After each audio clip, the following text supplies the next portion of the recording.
Sue, can you turn off your camera? I will. Can you ask Councilperson McLaughlin to test your audio video, please? What did you want me to do, Sue? We just want to check your video and audio. Oh, okay, sure. Perfect. Okay. Thank you. And you could, when you're waiting in the attendees, I was doing something, so you can just stay on there because I need to bring you in. I was about to bring you in and you dropped down. Oh, okay. Yeah, I wasn't sure if I did it right or what. Okay, got it. If you want, you can raise your hand, so that gives me a little inkling of something also. Okay. But no problem. Perfect. You look perfect. Thank you. Okay, thanks.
Test, test, test.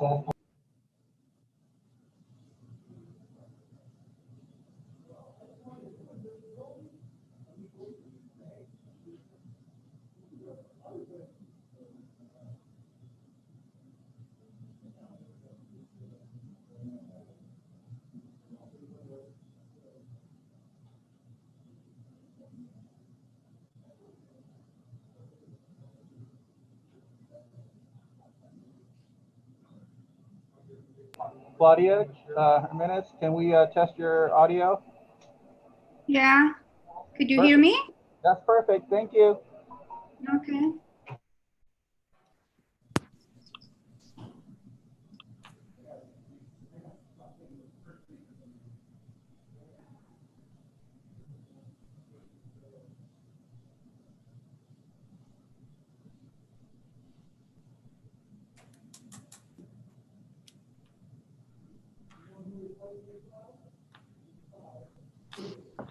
How are we doing, Madam Clerk?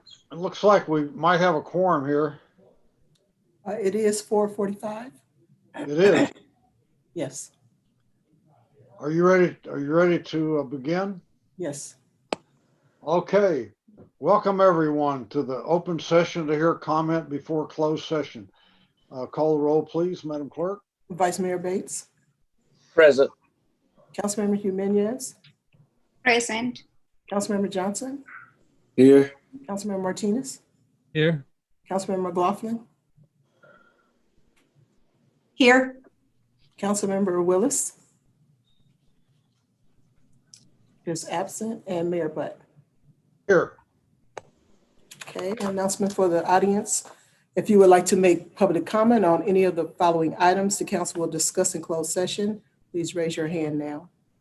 To comment by video conference, click on the participants button at the bottom of your screen and select the raise hand button. To comment by phone, press the star key and the number 9. After all the items have been read into the record, the request to speak period will be closed. The council will discuss in the closed session conference with legal counsel, anticipated litigation, There's one case. Conference with legal counsel, existing litigation, San Francisco Baykeeper and West County Toxics Coalition versus City of Richmond, Richmond Shoreline Alliance et al. Versus City of Richmond. And today before 1 o'clock, we received 29 comments in opposition to the planned housing development at the AstraZeneca site as it is currently proposed. And we received one comment in support of the planned housing development at Zeneca. It looks like we have 10 speakers. And I'll turn it over to Jessica. Okay, and the 10 speakers are Harry Lamba, Javier Vasquez, Franco De Marinis, Deborah Bayer, Jean Kortz, Sarah Thies, Sierra Lavoie, Tarnell Abbott, Sally Tobin, and the Sunflower Alliance. Go ahead and start with Harry Lamba. You'll have 2 minutes to speak. You can go ahead and start when you're ready. Yes, this is Dr. Hari Lamba. I'm in East Richmond Heights, and I know that we need really a lot of good housing development in Richmond, and especially low-income affordable housing for the very desperate situation that many people face. But to have, to build this AstraZeneca site with all these toxic chemicals that are still buried in the soil doesn't seem to make sense at all. I've been studying toxic chemicals now for, 30 or 40 years, and I thought all the Superfront sites had been cleaned up. But this Superfront site really needs to be cleaned up totally because it's going to leach chemicals to many other parts of the bay, and so what we need is to clean up the toxic chemicals. Additionally, why would you think that people would want to live there? And as soon as people learn that the housing is built on top of a toxic waste site, people are not going to want to live there. It's going to be a bad business proposition. So from that point of view, I really think, also when there's sea level rise, water is going to intrude. That's number one. And number two, it would increase the liquefaction part of it, and you would have leaching chemicals. So I strongly urge the council to delay construction on the site of housing until the toxic waste is cleaned up. Thank you very much, and thanks for the opportunity of letting me talk. Thank you. Thank you. Next speaker is Franco De Marinis. Franco, you'll have 2 minutes to speak. You can go ahead and start. Hi, this is Grover DeMarinis. I'm the president of the Panhandle Annex Neighborhood Council, but today I'm just speaking on by myself as a resident of the Panhandle Annex.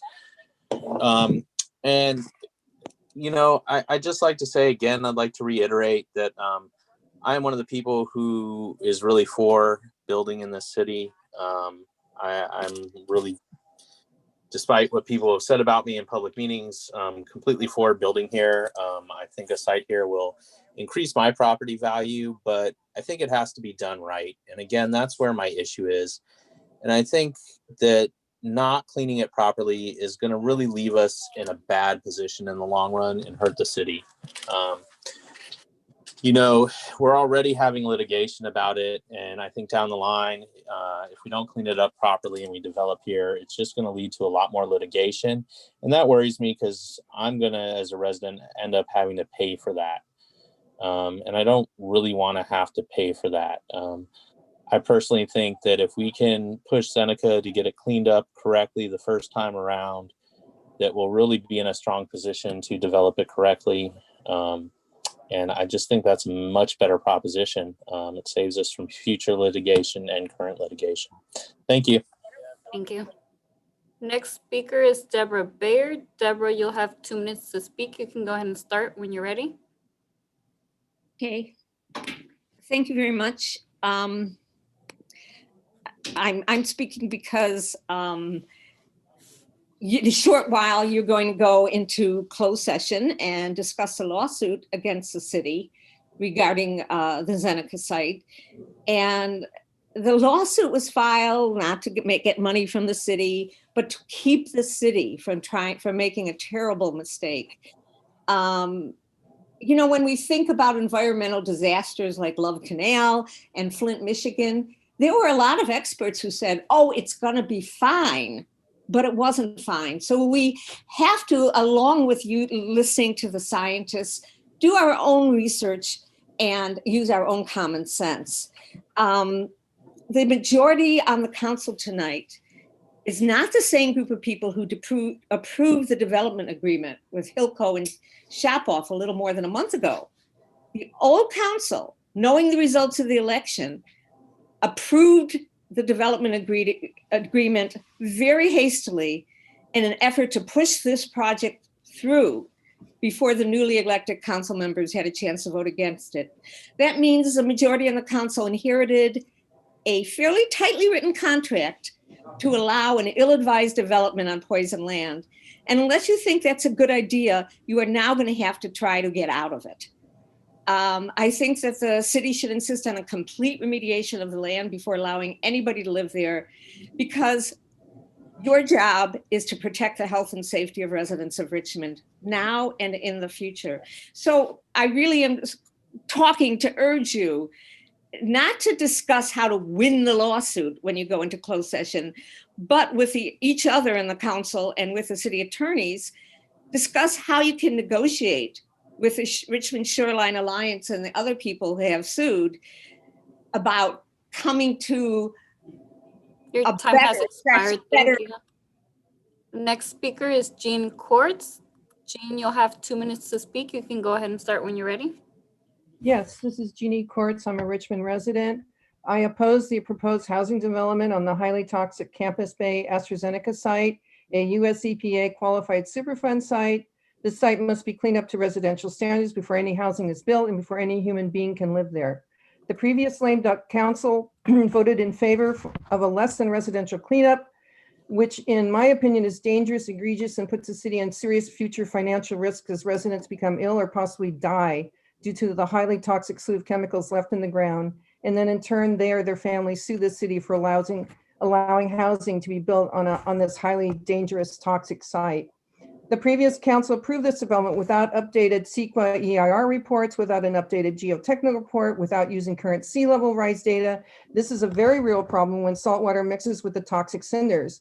And most of all, against the will of the residents of Richmond. They ignored the environmental groups, the experts, and the scientists who provided data that explained the health risks, the environmental impacts, and the toxic leakage currently going in San Francisco Bay. They only listened to the developer's hired expert. This is akin to the fox watching over the hen house. By voting in a progressive majority, the residents of Richmond spoke loud and clear their opposition to this development, and I might add the development of Point Melati.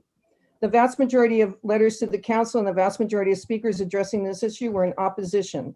Those who spoke in favor represent the trades unions, the fire and police unions, and those who want their piece of pie regarding the community benefit money, which might not even come to fruition. I am not against development, but I'm against stupid, dangerous development. I'm also concerned about putting trades workers at risk working on this highly toxic site. I asked the new city council to do everything it can to stop the development until AstraZeneca, a multi-billion-dollar corporation, pays for a full residential cleanup. I also asked the new council to fight for a health protective review and a reversal of all these prior bad decisions made by the previous lame duck city council. Thank you for your time. Thank you. Next speaker is Sarah Thies. Sarah, you'll have 2 minutes to speak. You can start when you're ready.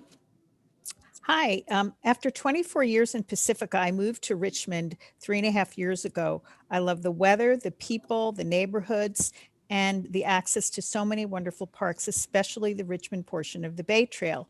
So last year, I was shocked to learn about plans to develop the toxic-laden Zeneca site, a favorite walking spot for me and many others. I was again shocked when the City Council just in December ignored scientific information and standards, including the 2020 Cal EPA's vapor standards, and voted to sell the development rights to companies that will be long gone as the toxics continue to leak into the bay and poison those who live and work on and near the area. You're probably familiar with Pacifica's struggle with crumbling bluffs.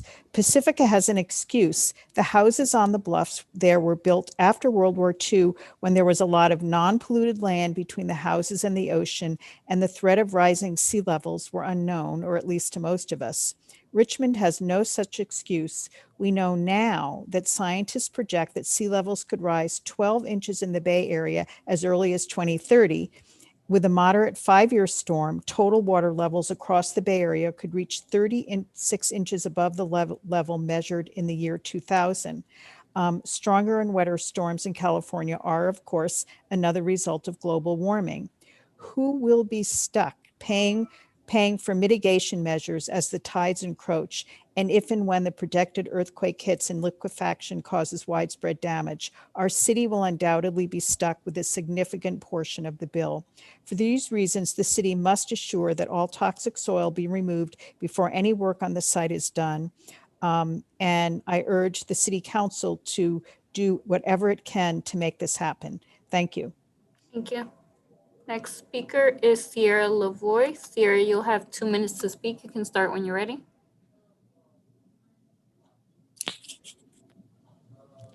My name is Sherry Paget. Sierra Lavoie is my granddaughter. Okay. I can't change the name on the screen. That's okay. You can go ahead and start. Okay.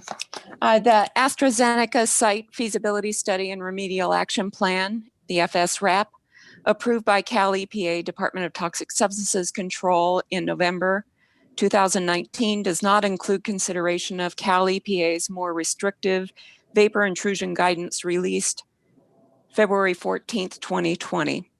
Cal EPA's new vapor intrusion guidance was developed in response to trichloroethane's more severe carcinogenic impacts at much lower exposure levels. After arsenic, TCE is one of the most prevalent hazards on the site, mixed with hundreds of other chemicals of concern. The city of Richmond is in a strong position to require DTSC to evaluate new information on vapor intrusion and sea level rise and call for a new decision regarding Zeneca's site remediation.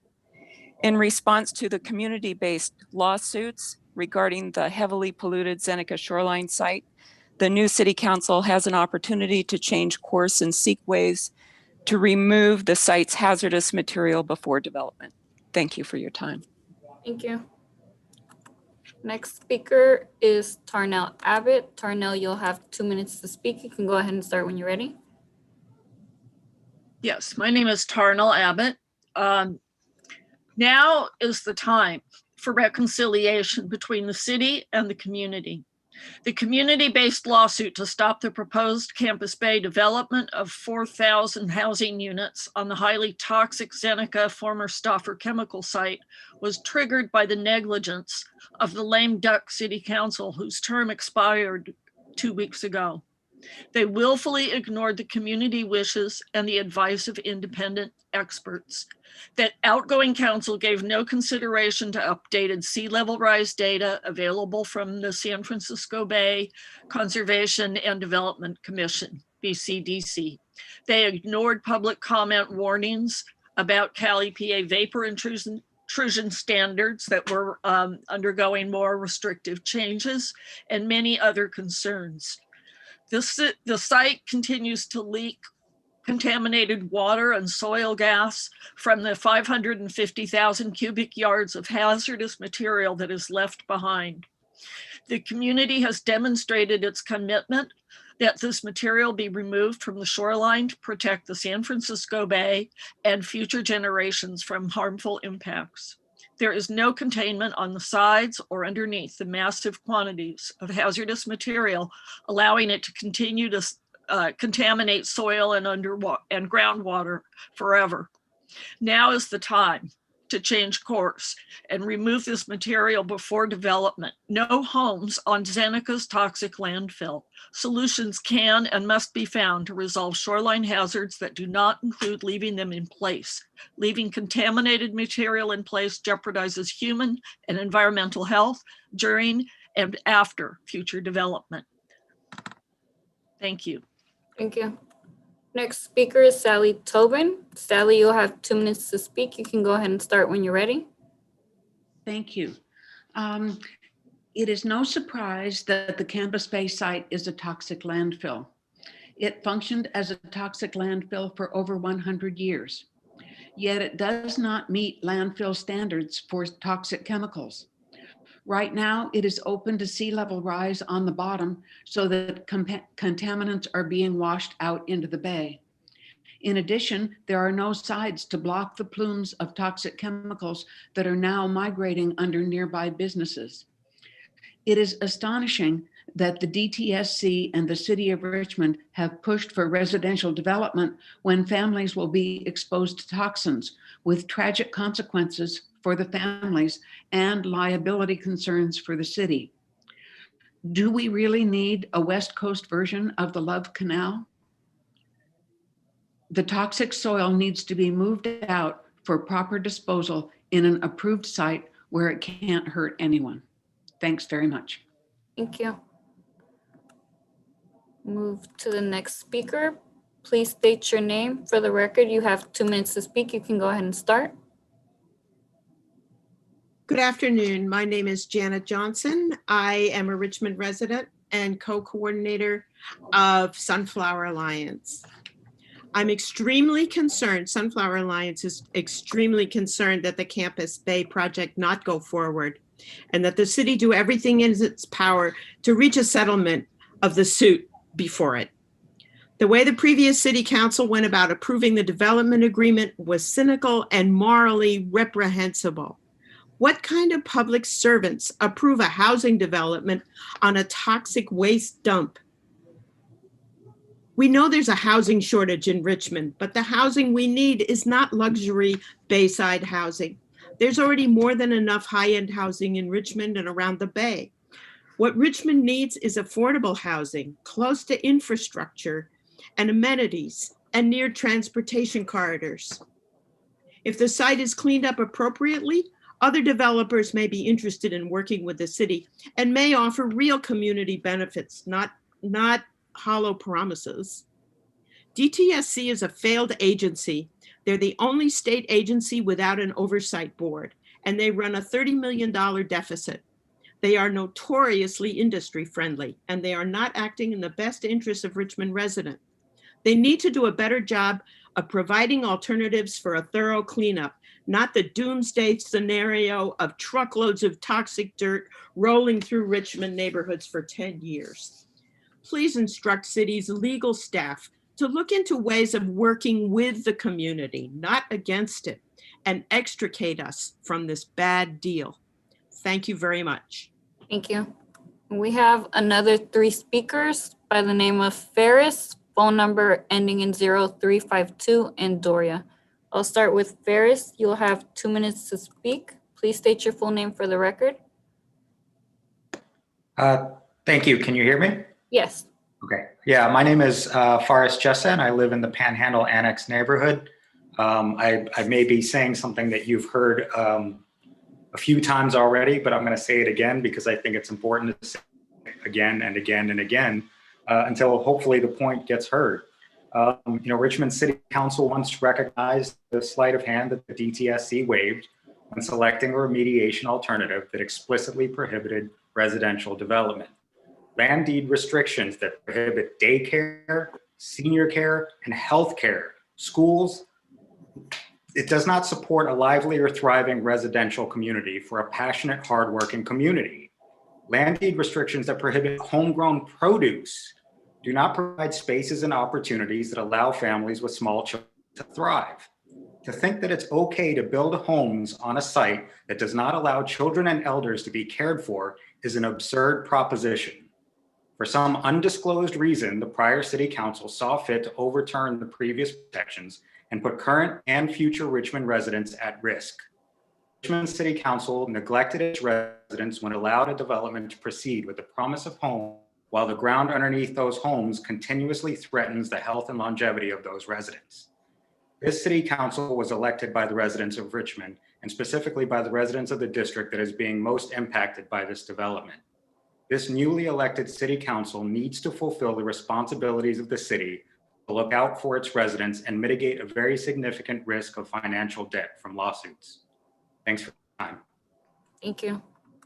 Next speaker is phone number ending in 0352. Please state your name for the record. You can go ahead and start.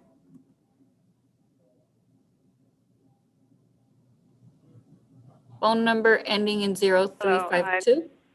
Yes, can you hear me? Yeah, go ahead. Okay, thank you. Guess I have several major concerns about this construction site, and it's hard to choose one or two. But I am very, very concerned that the City Council has chosen to essentially ignore the fact that the water level will rise, and considering it's seawater, and we've told you all about this, that creates sulfuric acid, and then you get various interactions going on between all the chemicals left in the site, and it'll poison the ground, and it'll poison the bay. It'll get into the bay itself, and I just think that that's totally egregious that you're allowing that to happen. And the intensity of the housing on this site, I mean, if you just take two times what's in the other side across the way and cram it into half the space is terrible. I don't know. And I'm also concerned that, the big buildings may have space between the ground and the living space, but is that true for every single building on the entire complex? I think all these things need to be discussed, and the community needs to know about them.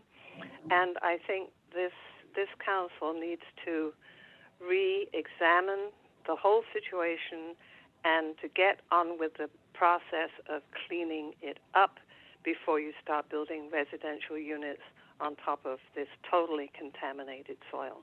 Thank you. Thank you. Next speaker is Doria. Please state your full name for the record. You can go ahead and start when you're ready. Hear me? Yes. My name is Doria Mueller-Weilschmidt. I'm a Richmond resident, and I appreciate the opportunity to speak here before the council.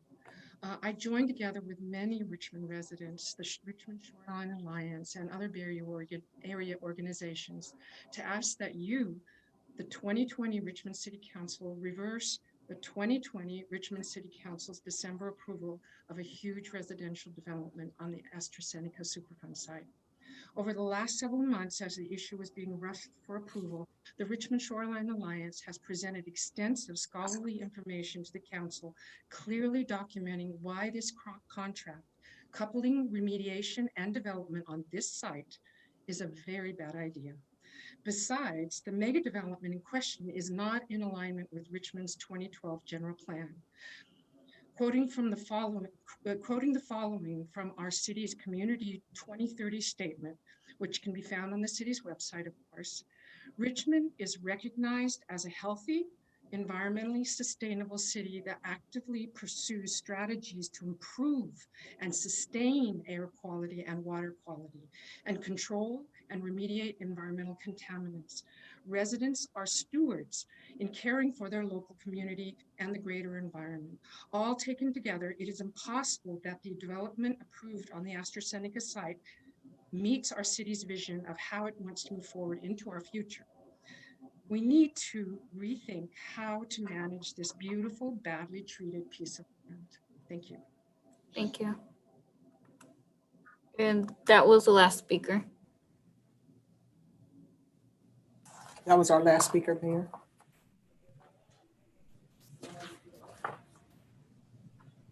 Okay, I guess we're ready to go into closed session, Madam Clerk. Is that right? Yes. Okay, we are now adjourned to closed session.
Oh, let's go over the thing real quick.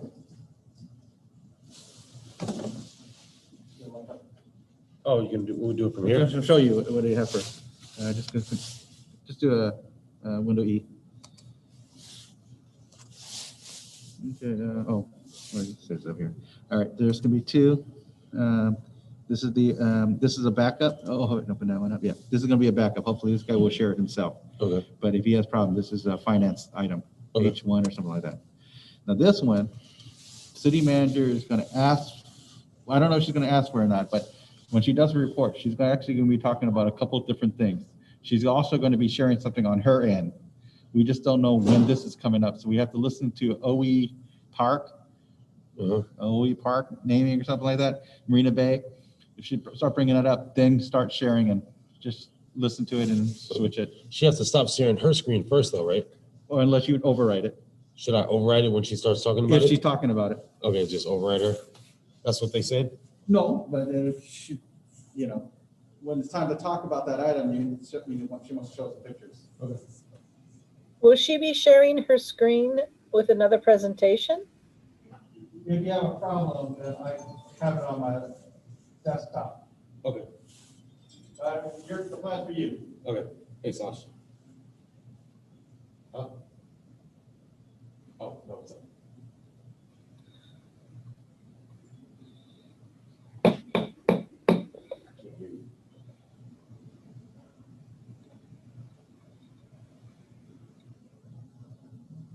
Oh, Lord, okay.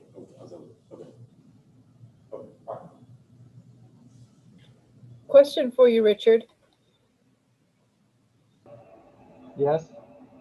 Will the city manager be presenting and sharing her screen? Say it again. The city manager, will she be sharing her screen? She'll be sharing one and then we're going to be sharing one. I had not heard that she had another presentation. She's going to do it on herself. She's going to be talking about multiple things.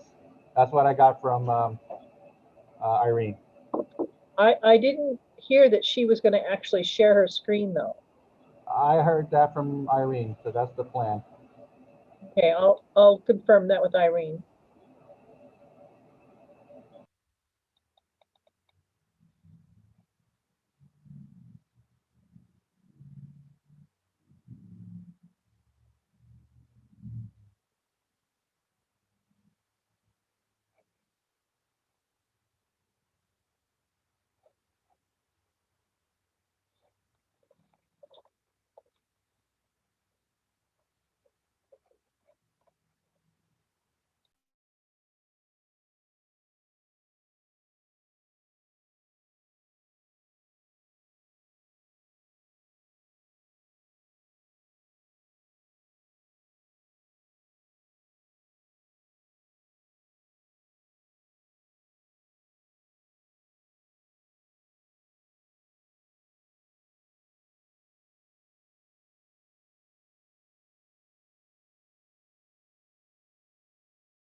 Shit.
Madam Clerk, can you hear me? You went home. No, I'm kidding. Wait a minute, I lost you. Yes, I hear you. I can't see you now. You see me? I see you in your lovely gloves. Yeah. Not hiding your fingers. Cold. It's cold. Okay. It's cold. She and you got the Bernie Sanders gloves on. Said it's cold and you got holes in your fingers. Come on now. Yeah, it helps with my writing. With writing. Okay, all right. I'll shut up. I'm not the smartest man in the world. I just talk. That's all. Councilmember Willis, were you arrived in closed session after? No, closed session? No, I was in open session before closed Okay. session. I went into closed session. Okay, I think we are ready to go. So hang on a second here. So welcome everyone to the regular meeting of the Richmond City Council. Madam Clerk, call the roll, please. The time is 7:43. Vice Mayor Bates. Present. Councilmember Jimenez. Present. Councilmember Johnson. Present. Councilmember Martinez. Present. Councilmember McLaughlin. Here. Councilmember Willis. Here. And Mayor Butt. Sure. Next on the agenda, statement of conflict of interest. Are there any? Hearing none. Item C is agenda review. Mr. Mayor, I sent an email about this, but I didn't want to just pull G2 for discussion.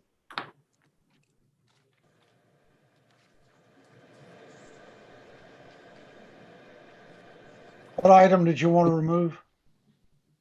G2 for discussion. G2, okay. Thank you. I didn't have a chance to call, but I would like to pull G4 for discussion.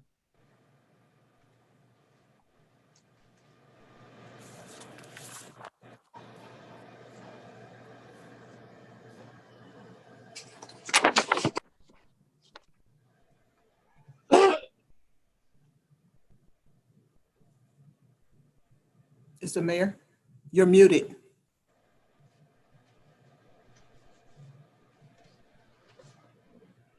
You are muted. Okay. Was it G4 that Councilor Martinez wanted off? Correct. Okay, all right.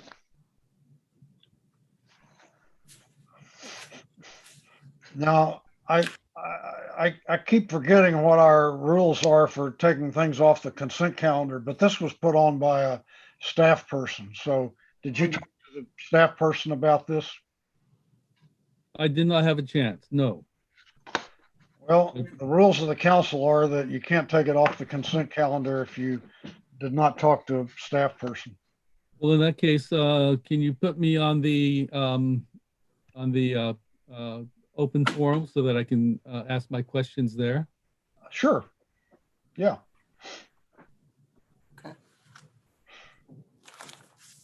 Is that all for agenda review? And I will read this announcement.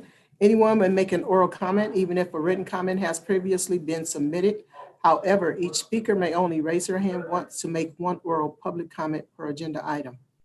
As we move through the agenda, I will announce the next item number and ask individuals who would like to address the council to raise their hand. After the item is read into the record, the request to speak period on the item will be closed. We'll be holding open forum shortly. Individuals who would like to address the council under open forum should raise their hand now. To comment by video conference, click the participant button at the bottom of your screen and select the raised hand button. To comment by phone, press the star key and the number 9. Next on the agenda is item D, report from the city attorney of final decisions made during closed session. There were no final decisions to report. Item E is a report from the city manager. Good evening. I had 2 items for you tonight. I wanted to continue and add to an update about coronavirus vaccines. As many of you have seen in the weekly report from the city manager's office, we are fortunate in that we have been able to work with the county so that they will offer vaccines here locally in the city of Richmond. As they're already doing using our parking lot for the testing, they're going to be able to do vaccines in that same area at our auditorium. However, please note this is not vaccine supply is still limited. They're still working through the tiers as designated by the state of California and as recommended by the CDC. So this is not a time where everybody's going to be able to just come in and get that vaccine. It's still going to be many months until enough vaccine is available. And by the time that most people get their vaccines, quite honestly, we're going to be able to, most folks are going to be able to probably get them through local pharmacies or their healthcare provider themselves. But we want to do everything we can to help hurry this along as much as possible. We have also been asking for months that the county expand their testing to include the weekends. And we are asking for that same request for the vaccine process. So while we are offering the site here so that people won't have to travel as far when it is their turn, people are still going to have to wait for their turn for a while. And other news, we also had we've had an art project that's been completed that we want to make sure people know about, and we're going to be able to share some pictures with you about that. We're doing a transportation improvement project, a traffic circulation improvements in the Marina Bay neighborhood. We undertook many years ago the Officer Bradley Moody Memorial Underpass project. And in the process of excavating for this site, they did find some Ohlone shell mounds. And to be able to honor that and in recognition of the Native American inhabitants of the site, the Richmond Public Art Advisory Committee and the Richmond Arts and Culture Commission agreed to fund an art installation. So a statewide competition was undertaken. You can see here in this picture how deep some of that excavation work went, which is what led to finding the shell mounds. And when we did this statewide invitation, we selected an artist named Masayuki Nagase. And that artist has been working in collaboration with the Confederated Villages of the Least John Ohlone and have designed a park to celebrate the ancestors who were laid to rest here over 1,000 years ago. This art installation was recently completed just late last year. And the name selected by the Least John Ohlone is Ukwe, and I'm not sure I've got that exactly right, but it means medicine. And the Confederated Villages are adopting this spot, and they're going to be able to not only take care of, but we've planted, and they're going to be able to harvest traditional medicinal plants and flowers. So it's going to be a great spot for folks to be able to gather, honor the Native Americans who were there, and continue those traditions. And that concludes my update. Okay, next on the agenda is open forum. And tonight, individuals that would like to speak on the open forum, please raise your hand. And right now we have 5 speakers. Each speaker shall be allowed up to 2 minutes. And now I'll turn it over to Jeswara. Okay, the 5 speakers are Pam Stello, Tarnell Abbott, Andromeda B, phone number ending in 6261, and William McGee. I'll start with Pam Stello. Pam, you'll have 2 minutes to speak. You can go ahead and start. Good evening. My name is Pam Stello, a Richmond resident. I wasn't able to speak before closed forum, so I just have a couple comments. I want to touch on the racism in the AstraZeneca project proposal. AstraZeneca is one of the richest countries in the world today. Their 2019 revenue was $24 billion, over $24 billion in 2019, and their assets over 61 billion. The company received 1.2 billion from the US to develop the vaccine for the coronavirus. By comparison, a total cleanup of the AstraZeneca Campus Bay property would cost AstraZeneca $100 million of their insurance money. The cleanup would be covered by AIG. Their US headquarters is in North Wilmington, Delaware, and their global headquarters is in Cambridge, England. If their Campus Bay property were in North Wilmington, Delaware, or Cambridge, England, or where their executives live, vacation, and summer, would the company have decided to use their AIG policy to clean up that Campus Bay site to the highest levels? AstraZeneca, a pharmaceutical company, has allowed chemicals, many banned around the world, as we all know, some with no safe levels, radioactive material, and others, to leach into our air in our bay from a mess they created and a property they own. If the proposed project goes forward, state estimated sea level rise will form a toxic stew of these chemicals, the impacts of which on human and environmental health is and cannot be known. And AstraZeneca would rather allow the leaching of this toxic stew into our air and our bay waters than undertake a cleanup that I'm certain they would undertake in their own backyard. Thank you. Thank you. Next speaker is Tarnell Abbott. Tarnell, you'll have 2 minutes to speak. You can go ahead and start. Hi, can you hear me now? Yes. Okay. Tarnell Abbott, Richmond resident.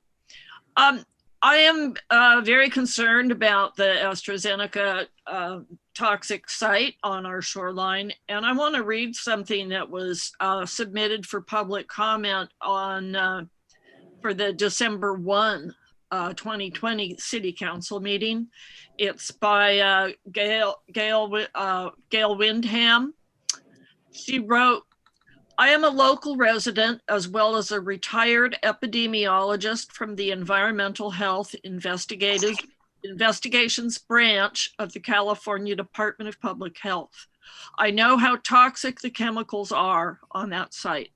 My own research on some of these, including heavy metals and PCBs, has found adverse health effects on pregnancy and children's development. I can't imagine families living on the site without further remediation. My understanding is that the CDPH health risk assessment is 20 years old and was done for industrial land use, not residential. Further, more is known about those chemicals now than 20 years ago. What is less well known and very concerning is how they interact with each other and how that could multiply or worsen ill effects. Scientists think examining effects of mixtures is extremely important. In addition to humans, these chemicals have effects on sensitive wildlife that inhabit this shoreline area. Not removing the toxics, but capping, which doesn't prevent leaching into the water, is likely to adversely affect these animals, plant life, and the plant life that sustains them. So I please hope you will find a way out of that terrible development agreement that was signed in December and get back on track for the health and safety of all of the people and animals in Richmond. Time expired. Thank you. Next speaker is Andromeda B. You'll have 2 minutes to speak. You can go ahead and start. Thank you for giving me an opportunity to speak. My name is Andromeda Brooks. I am founder of Happy Lot Farm and Garden, 14,000 square feet of growing a better tomorrow, to which this site has become the land guardian to 45 First Street, a once abandoned parcel that has fallen on the short list pursuant to the Governor's Code 54221, surplus land and exempt surplus land. It was on AB 1486. It was on the agenda 12/22/2000, agenda G9. I'm here to request that 45 First Street remains as Happy Lot Farm and Garden, and that the RFP of 2012 remain in place, because Happy Lot is a demonstration and functioning site run by and for the community to create local food, beekeeping, home for chickens, ducks, turkeys, and guinea fowls, all in a sustainable green way. Happy Lot is also an educational resource site for those in the community wishing to learn and participate and receive free materials. These are just some of the things that are wonderful happening down at 45 First Street. I would like to have an opportunity to come back with a collected support petition forms from our volunteers with testimonials, along with the ability to bring in evidence of stewardship. Thank you again for allowing me to speak tonight. And thank you for letting me come back to prove that 45 First Street is serving the community and it's us in its best possible way without having housing. Please leave 45 First Street as an open space. Happy Lot Farm and Garden, 14,000 square feet of growing a better tomorrow. Thank you. Thank you. May I ask a quick question? Sure. Yeah. Hold on, let me pull the uh, person back up. Yeah, well, we're not gonna have any discussion, but if you got a question, go ahead and ask. No, I was just curious about the rammed earth shed that was built. Is it still there? Yes, And in good repair? yes, and still functioning for the community to come and ogle over it. Okay, thank you. Thank you.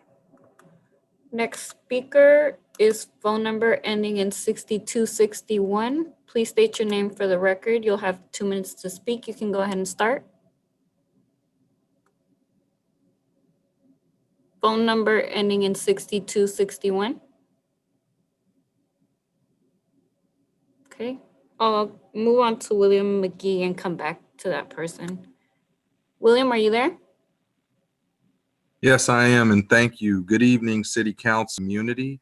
My name is William McGee. I am the Director of the Office of African American Student Achievement in the West Contra Costa Unified School District. I just wanted to send an invitation to the City Council and the residents of the City of Richmond that we will be hosting Black History Month celebrations throughout the month of February. We have a calendar that we will email the city clerk and the city council members, and we hope that you can drop in on some of our events. One of the events will be on February 1st at 6 p.m. That will be our opening ceremony. Then we'll have a historically Black colleges and university fest week.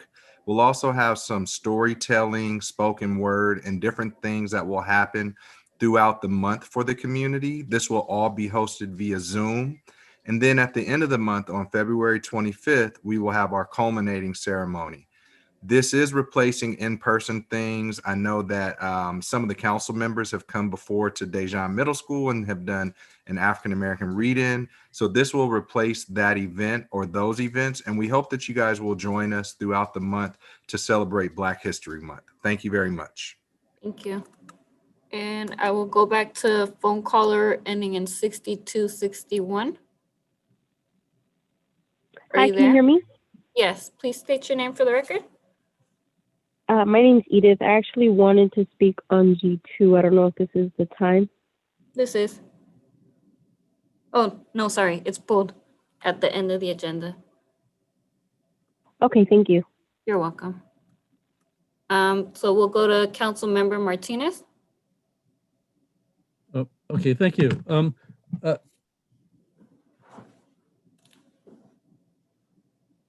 You're on mute.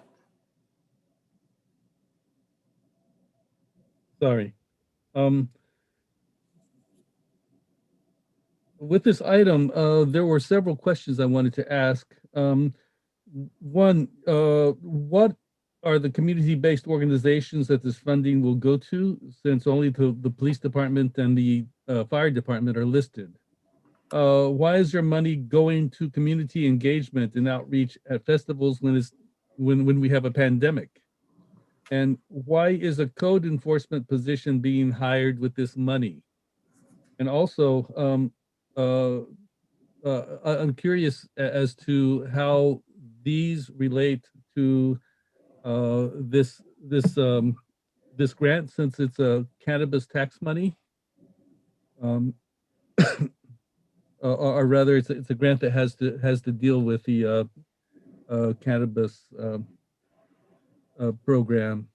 So anyway, I'd like some answers from staff if possible. I'll let staff respond if you can if you want to. Go ahead.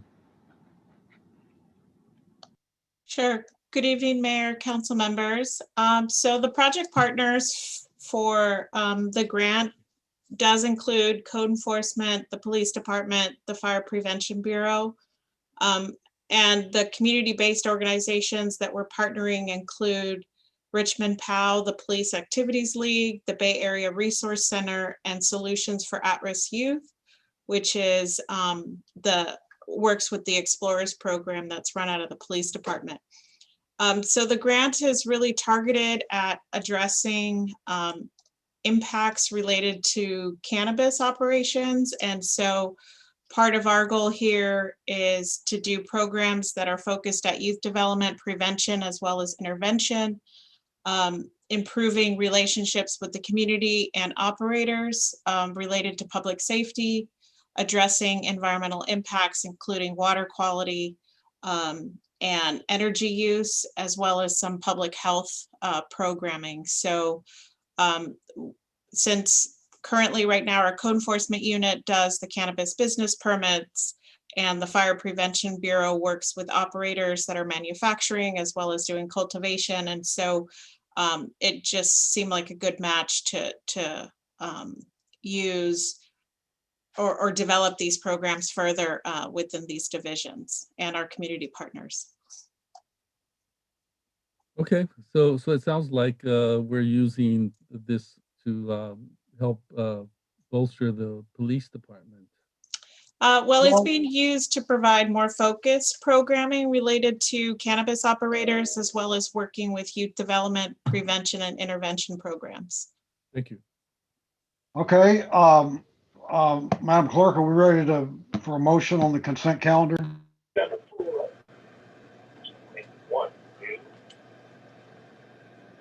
You want to call that? You're muted. I need to read two comments that came in by 1 o'clock for public comments.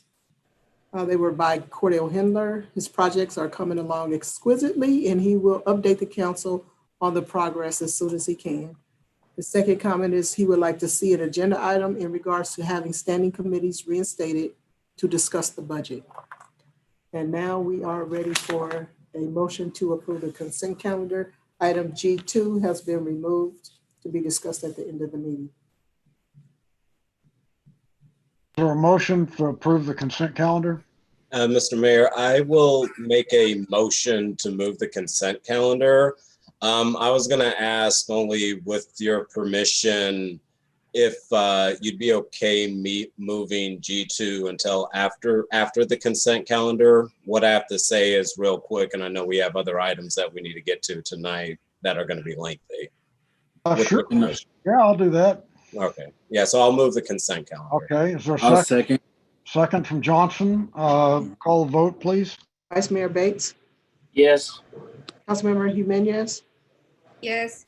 Councilmember Johnson, Yes. Councilmember Martinez, Yes. Councilmember McLaughlin, Yes. Councilmember Willis, Yes. and Mayor Butt. Yes. The vote is unanimous. Next item is item G2. It's to approve an appointment of the Rent Board, appoint Ayoka Medlock Nurse. This is a new appointment, seat number 4, and she's fulfilling an unexpired term with an expiration date of March 21, 2021. Okay. Yeah, so I guess to start out with, the reason I pulled this item is because when the agenda report came out, I obviously got a few calls because rent control and the rent ordinance has been one of the most controversial policies that has been passed through the voters. So I know we're always going to have disagreements when it comes to appointments or how the rent control program needs to be run. However, just trying to speak objectively and practically, the main reason why I pulled it is because when rent control was first introduced, and the reason it was introduced was to offer some tenant protections, because there was hardly any tenant protections, at least from my point of view.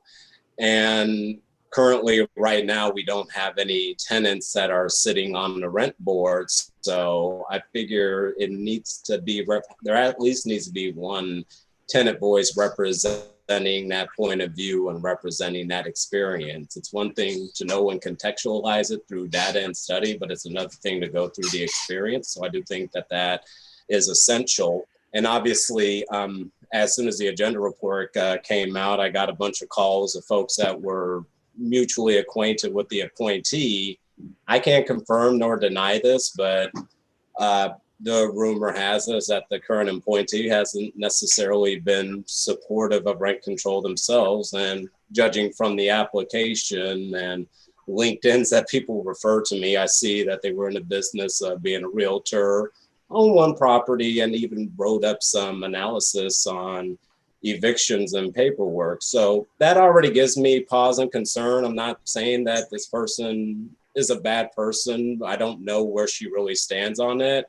However, given the little feuds that we have had on this council between, you know, the mayor and myself regarding the rent board and appointments, it did bring concerns to me as to whether or not if this individual was supportive, considering there was a proposal last year to actually repeal the rent control ordinance. So that gave me pause and concern. So basically I pulled it because there needs to be tenant representation on the rent board, like there's representation of property owners and homeowners.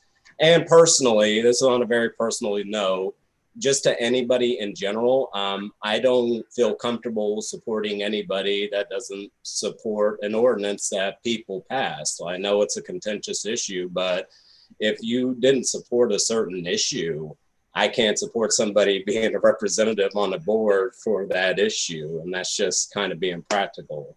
So I pulled it because I'm going to abstain on it because, you know, even just looking at the resume, I know I've seen a few friends of mine that are actually referring to her. So, and she has a well enough experience that's just amazing, and being in the community and advocate for youth and everything from what I've seen. But in just terms of the rent board and balance and representation is why I can't support the appointee, and I'm just going to abstain from the issue, and that's why I wanted to pull the item. So I will yield the floor, Mr. Mayor.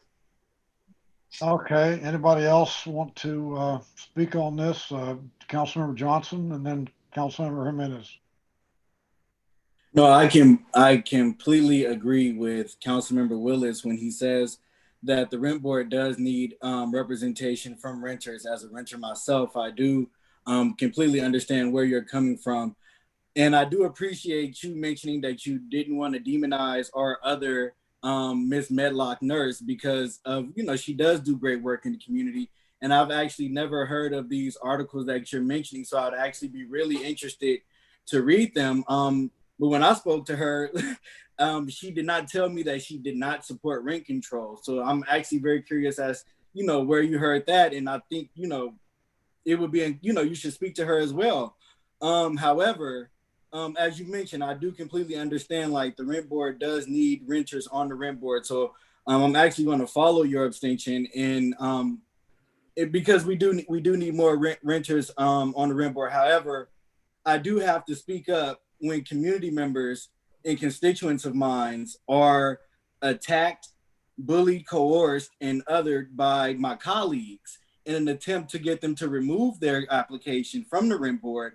And I just have to just outright, like, just say that we don't support that kind of action.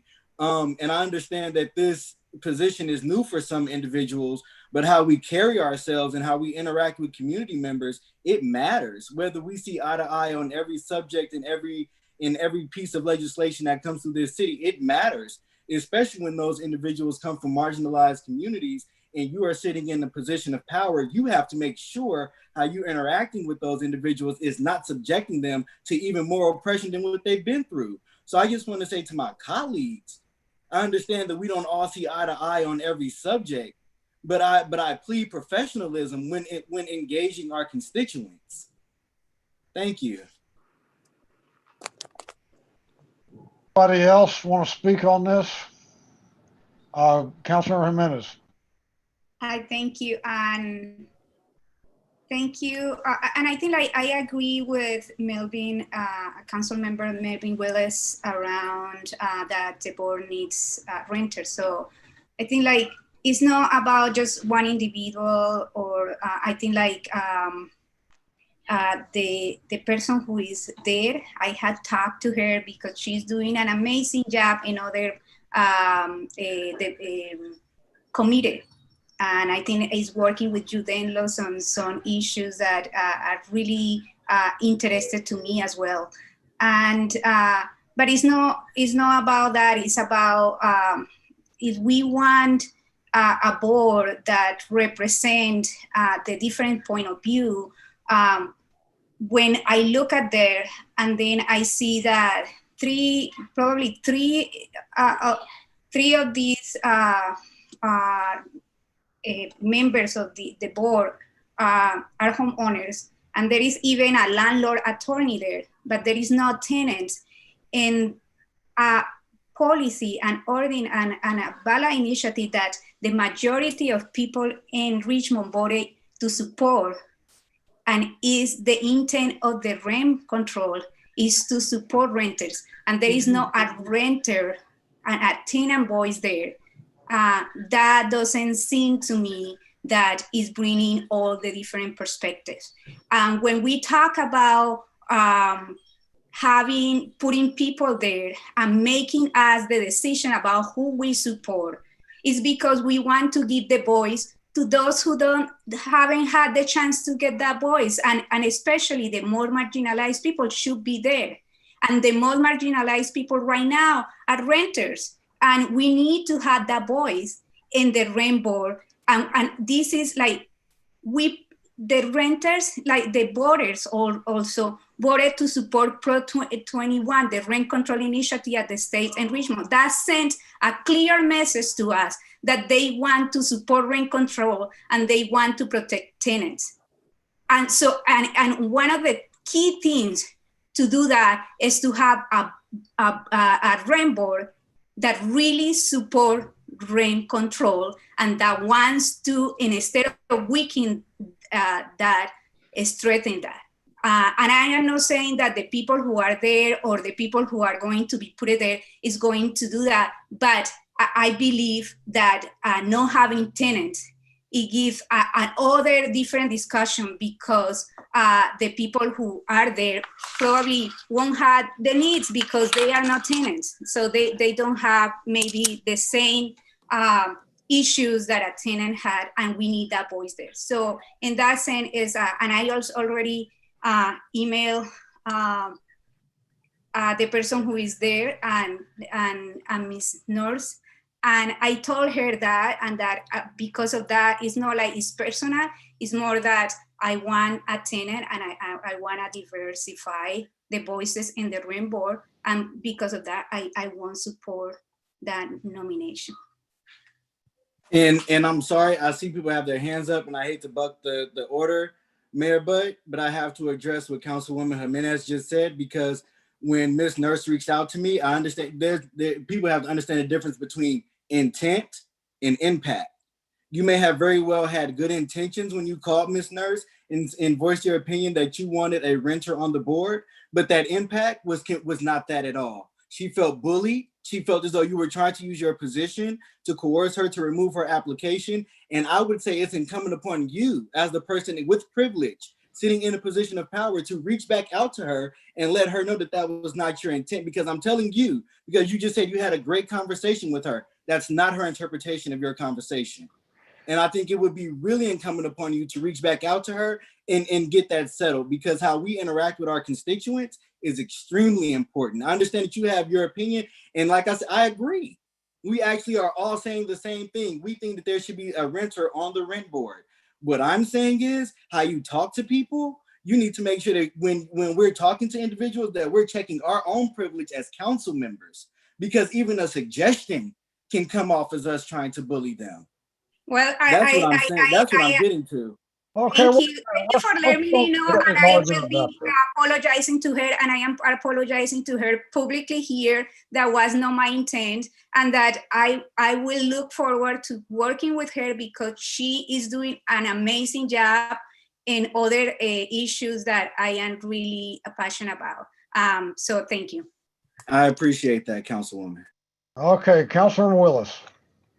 Yeah, and the only thing I was going to say too was this is always has been a 100% been a contentious issue, and I'll be straight up.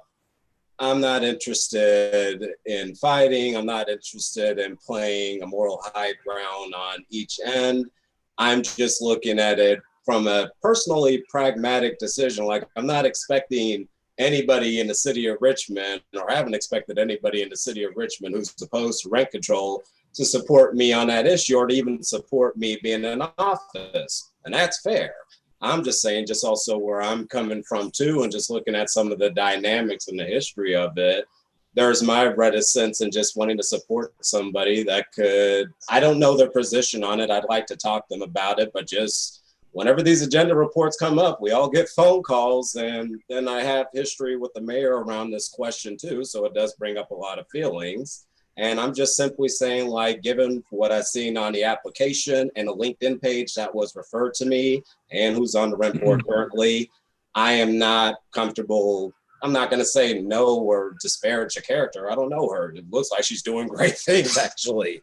But I don't feel comfortable supporting an appointment if I feel like there's disbalance on the rent board too and no tenant representation. So that's why I wanted to pull it myself and just lay that out there. People are going to support my position, not support my position.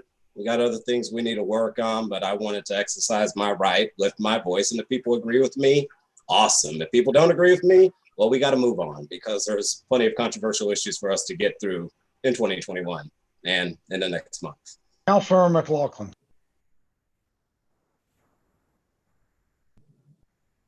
Mute yourself, please. I take it that you don't look at the automated raising of your hand. So I guess we should all just raise our hand in, in terms of how you could see it in the little squares. But Councilmember Martinez has had his hand up before me. So I would like to have him speak before me, and then I'll just say a short sentence. Yeah, the problem is I can't see an automated raised hand. I have to go to, in order to see it, I have to go to participants, and so let's just go with let's go with this for, okay? Okay. If IT can show me how to do it, otherwise I'll be happy to do it, but I don't control that. So do you want to speak, or you want Councilor Martinez to speak? Yes, I'd like to speak. And about the raised hand, if you can see our window, you should be able to see the raised hand in the upper left-hand corner. So Can't. It's not on my screen. I'm no. Okay. sorry. Well, I took mine down, but Gail still has hers up. Anyway, I just wanted to say that in looking at the application, and thank you very much for making them available to us so that we can make educated choices as to who we appoint or don't appoint. But looking at the references, I see that she has very strong references, and that's a good thing. But in the application, she also said that she's a realtor, and that she owns and manages property. And so that's not correct. She is not a realtor. No. Oh, okay. Okay. So okay. Then I misread that. It's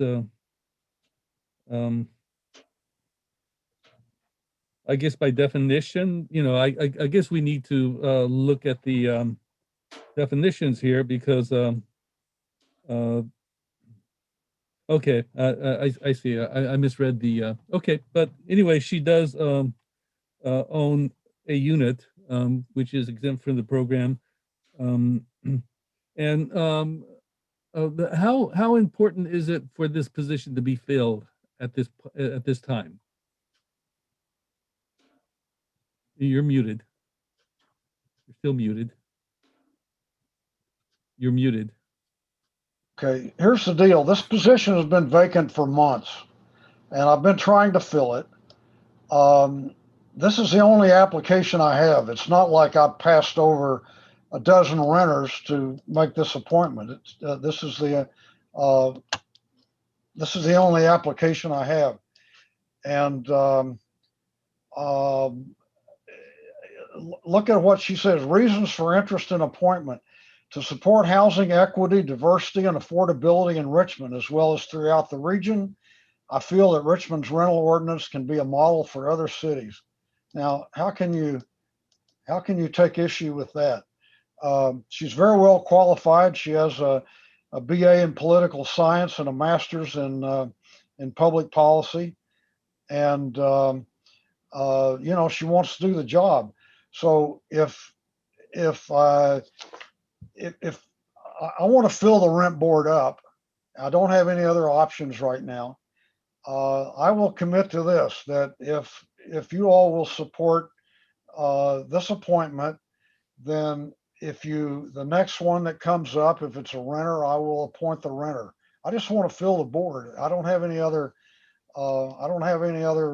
applications. Well, I would counter with the offer of tabling this for a couple of meetings to see whether or not we could get renters who were qualified. And if no renters who are qualified show up, then I'd be willing to, you know, go ahead and go with this person. Well, okay, Councilor McLaughlin. Yes, I just want to say that when the rent board first got passed by the voters in 2016, in 2017, we had I was on the council at that time, of course, and we had many meetings with you, Mr. Mayor, about the composition of the rent board. And I recall it was you were going to take input from some of us who were very strongly in favor of rent control. We knew you were not. So I think there was this discussion and decision that you would put forward two from who you thought would work well. Some of us would put forward another two, and then there would be one person that was neutral. And so I guess that doesn't hold anymore, but I'm a renter. Apparently there's three of us on this board that are renters, myself, Councilmember Willis, and Councilmember Johnson. And, but you know, the renters in the city represent more than 50% of the city. So it's really, really important we have a renter, in my view. And, you know, I think we need to do more outreach, and I think we could find one. I know you speak about openings, Mr. Mayor, at various meetings, and that's important, but I think there's other ways to do further outreach. So that's it. Councilor Willis. Yeah, and I'll be honest about something. I mean, I'm a couple things. I am, willing to like start referring people to the rent program, but I'll be honest, straight up, Mr. Mayor, and on the record. I mean, in the past couple of years, we've had such a contentious relationship when it's come to boards and appointments, because I know you reserve and have the right to make the appointments, and that's been a matter of contention. So it's actually discouraging to me to tell people like, hey, you should go apply for this board seat or that board seat, when I know they're wrapped up in controversy. And if I feel like someone saying, oh yeah, Melvin preferred me or this individual preferred me, that they're basically dead on arrival because, the conflicts around rent control. I can start like doing my outreach and start letting people know to apply for the rent board, so there's plenty of seats, but that's just been my hesitation to really refer people. And I tell them to apply anyway, but they're afraid on whether or not their application is going to be viewed. So that's just been a personal issue of mine and some feedback I got.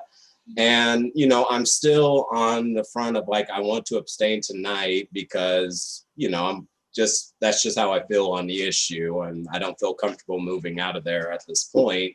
However, I do know that in March, most of these rent board appointments are going to be up, and it's going to be high. I don't know how many of them are planning on staying around or wanting to move on.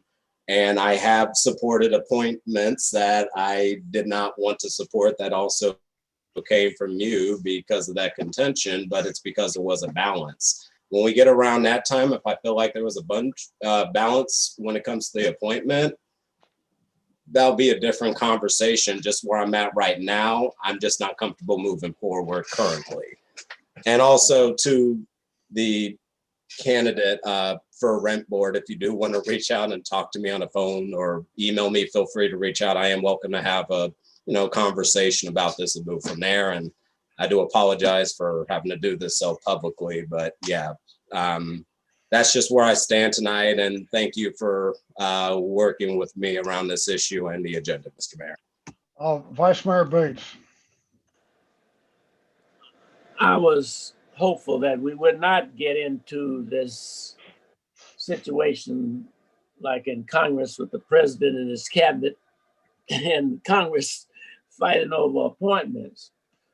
I hear what each one of the council members are saying.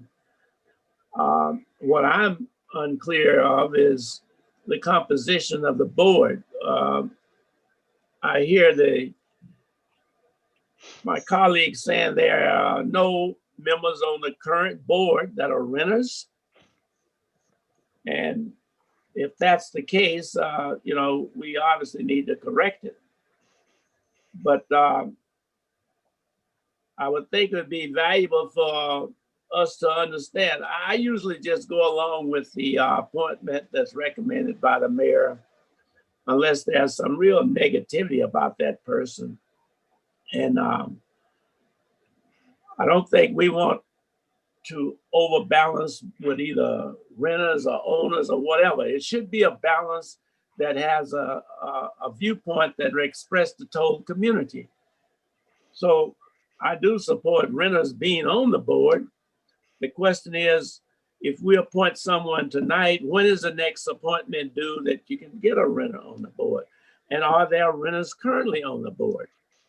So, Mr. Mayor, maybe you have the background to indicate, is the board heavily toward homeowners, heavily weighted toward the renters? I don't know. Do you have any idea? Well, I've got some idea. I know. I know that. I don't. I think this is the only person on the board who actually owns a piece of real property and rents it out. And she says that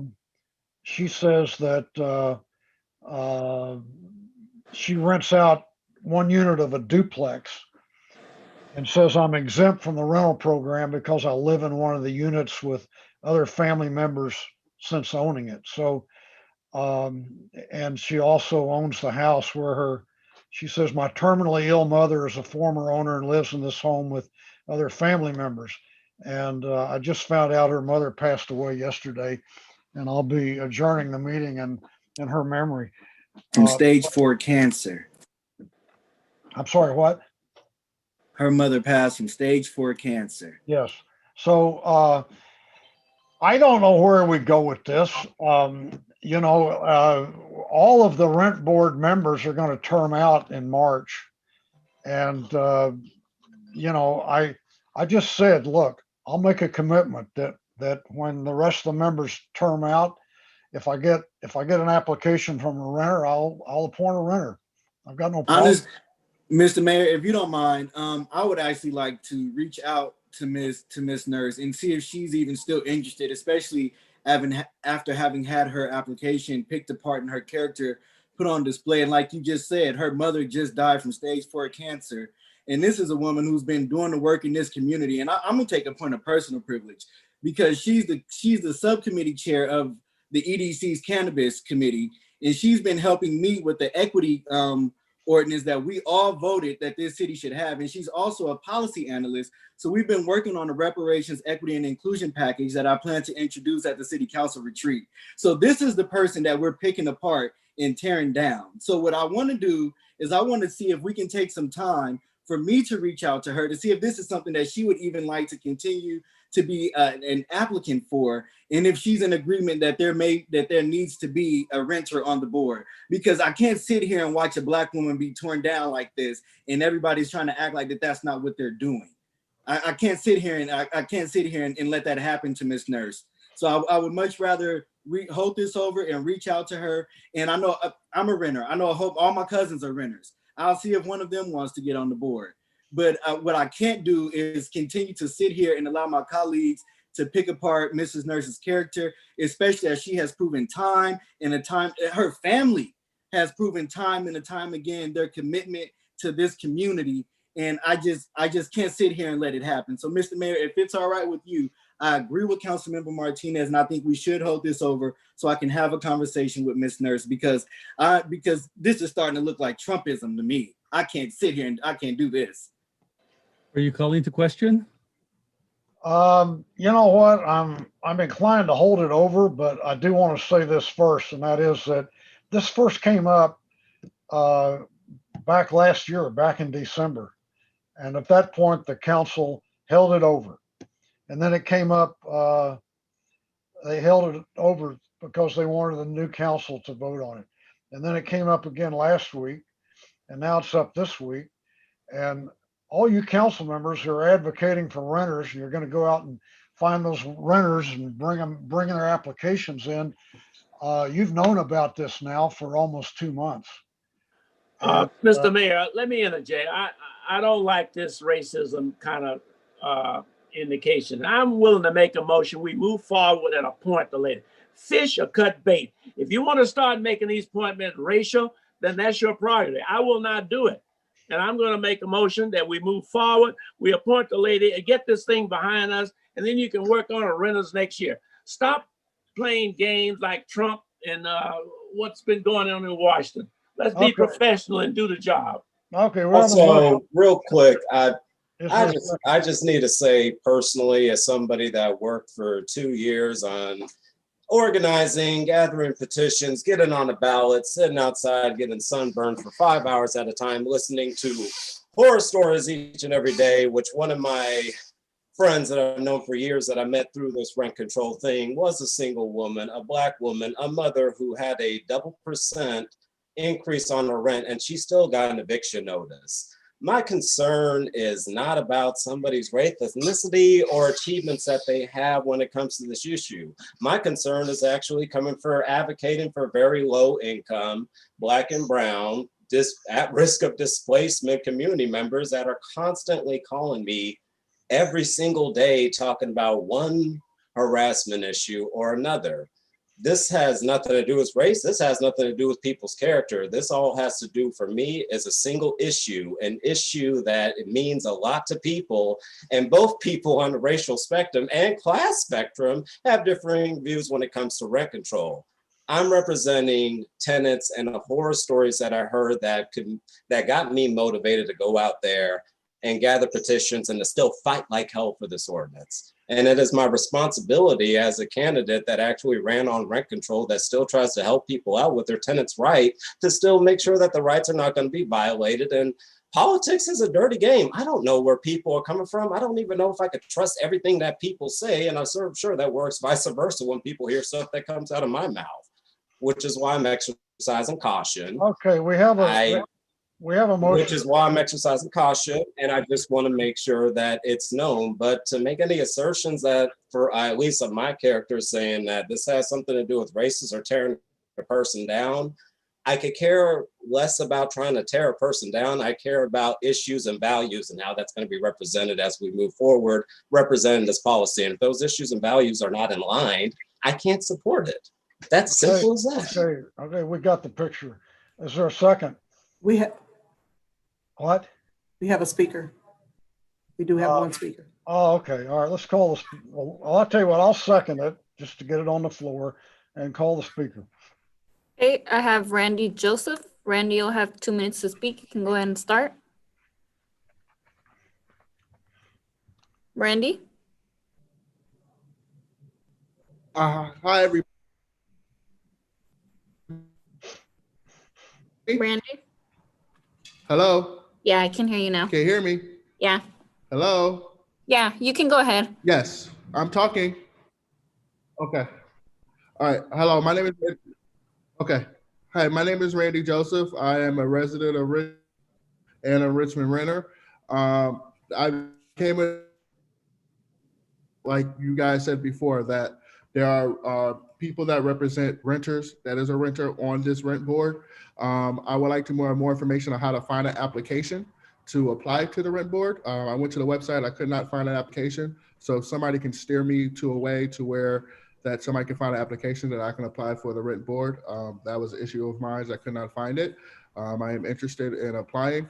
I just want to represent renters, especially who's been in Richmond for years, to find better ways to represent that population.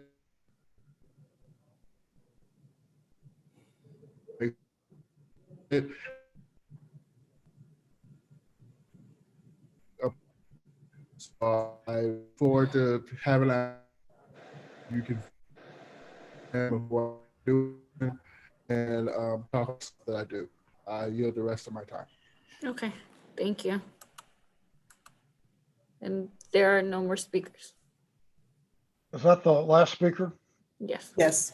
Okay, so we have a motion, we have a second, and before we vote, Was there somebody in public comment that signed up for public comment but said they want to speak on G2 though, the phone number? I think her name was Eden.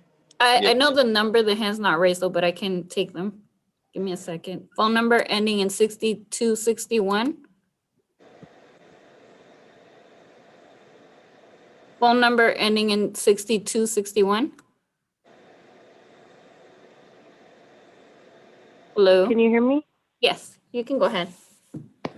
Okay, sorry. Thank you. I was on mute. So my name is Edith Pastrano. I'm a Richmond resident. And I just wanted to speak to this item and to speak to the need that we have for someone on this board who's going to be able to uphold the law and protect tenant rights. This is absolutely no disrespect to anyone, and by no means am I trying to undermine Prospect Nurse's ability to work in the community. From what I've heard, it sounds like she's been doing awesome work in the community, but I just feel like this position should be filled, not just to be filled, but we need someone who's strong in their voice as a renter that has that experience to speak to the experience of other renters as well. And yeah, I just wanted to get that across. Thank you so much. Thank you. I text you. Miss Pam, we can hear you. Yes, we can. I didn't get your text. And there are no more public speakers. Has your Amazon package arrived?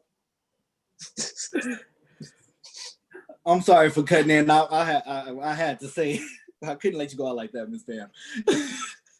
But no, in Melvin, I just wanted to make sure that I was very clear. That's not what I was. I think you were very articulate in making sure that your argument was kept very technical. So I want to make sure that I'm very clear in what I was saying. That my comment was not directed to you specifically. You were very clear in why you're abstaining. And as I've mentioned, I completely agree with your reason for doing so. Okay. No disrespect, as long as we all on the same page. And you've seen as you said before, the Civil War on this council. So that's where I'm coming from. And you know I'm not trying to be a part of it. Yeah, exactly. Okay, before we call for the vote, I just want to remind people that that everybody on the rent board terms out in a month and a half.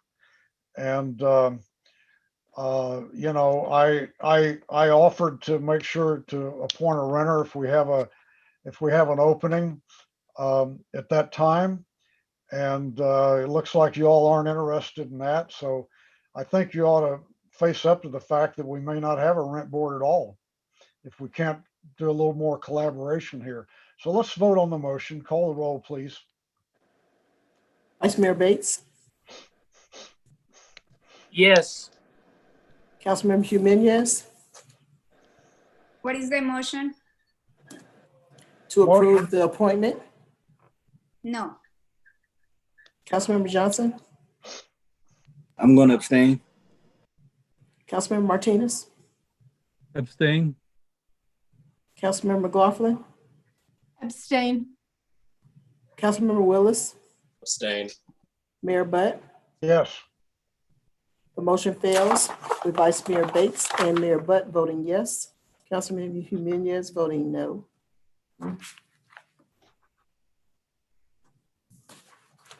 Okay, next item, please. Next item is under study and action session to receive a report on the city's comprehensive annual financial report, CAFR, for fiscal year 2019 through 2020.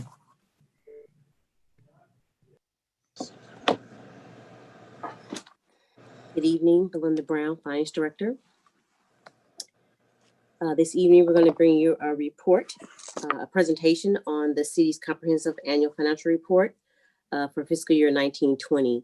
We're going to have our auditor, Ahmad Badawi, go ahead and start the presentation.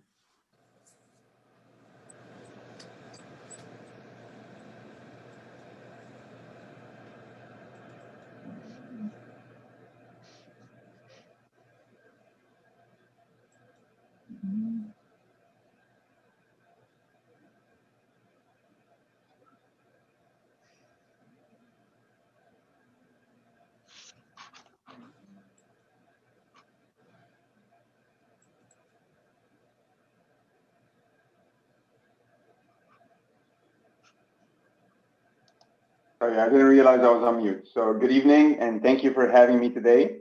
I will be presenting to you the results of the fiscal year 2020 audit. I will be showing you my presentation right now, but of course, if you have any question as I go through the presentation, feel free to interrupt me anytime. So I'm gonna get started here.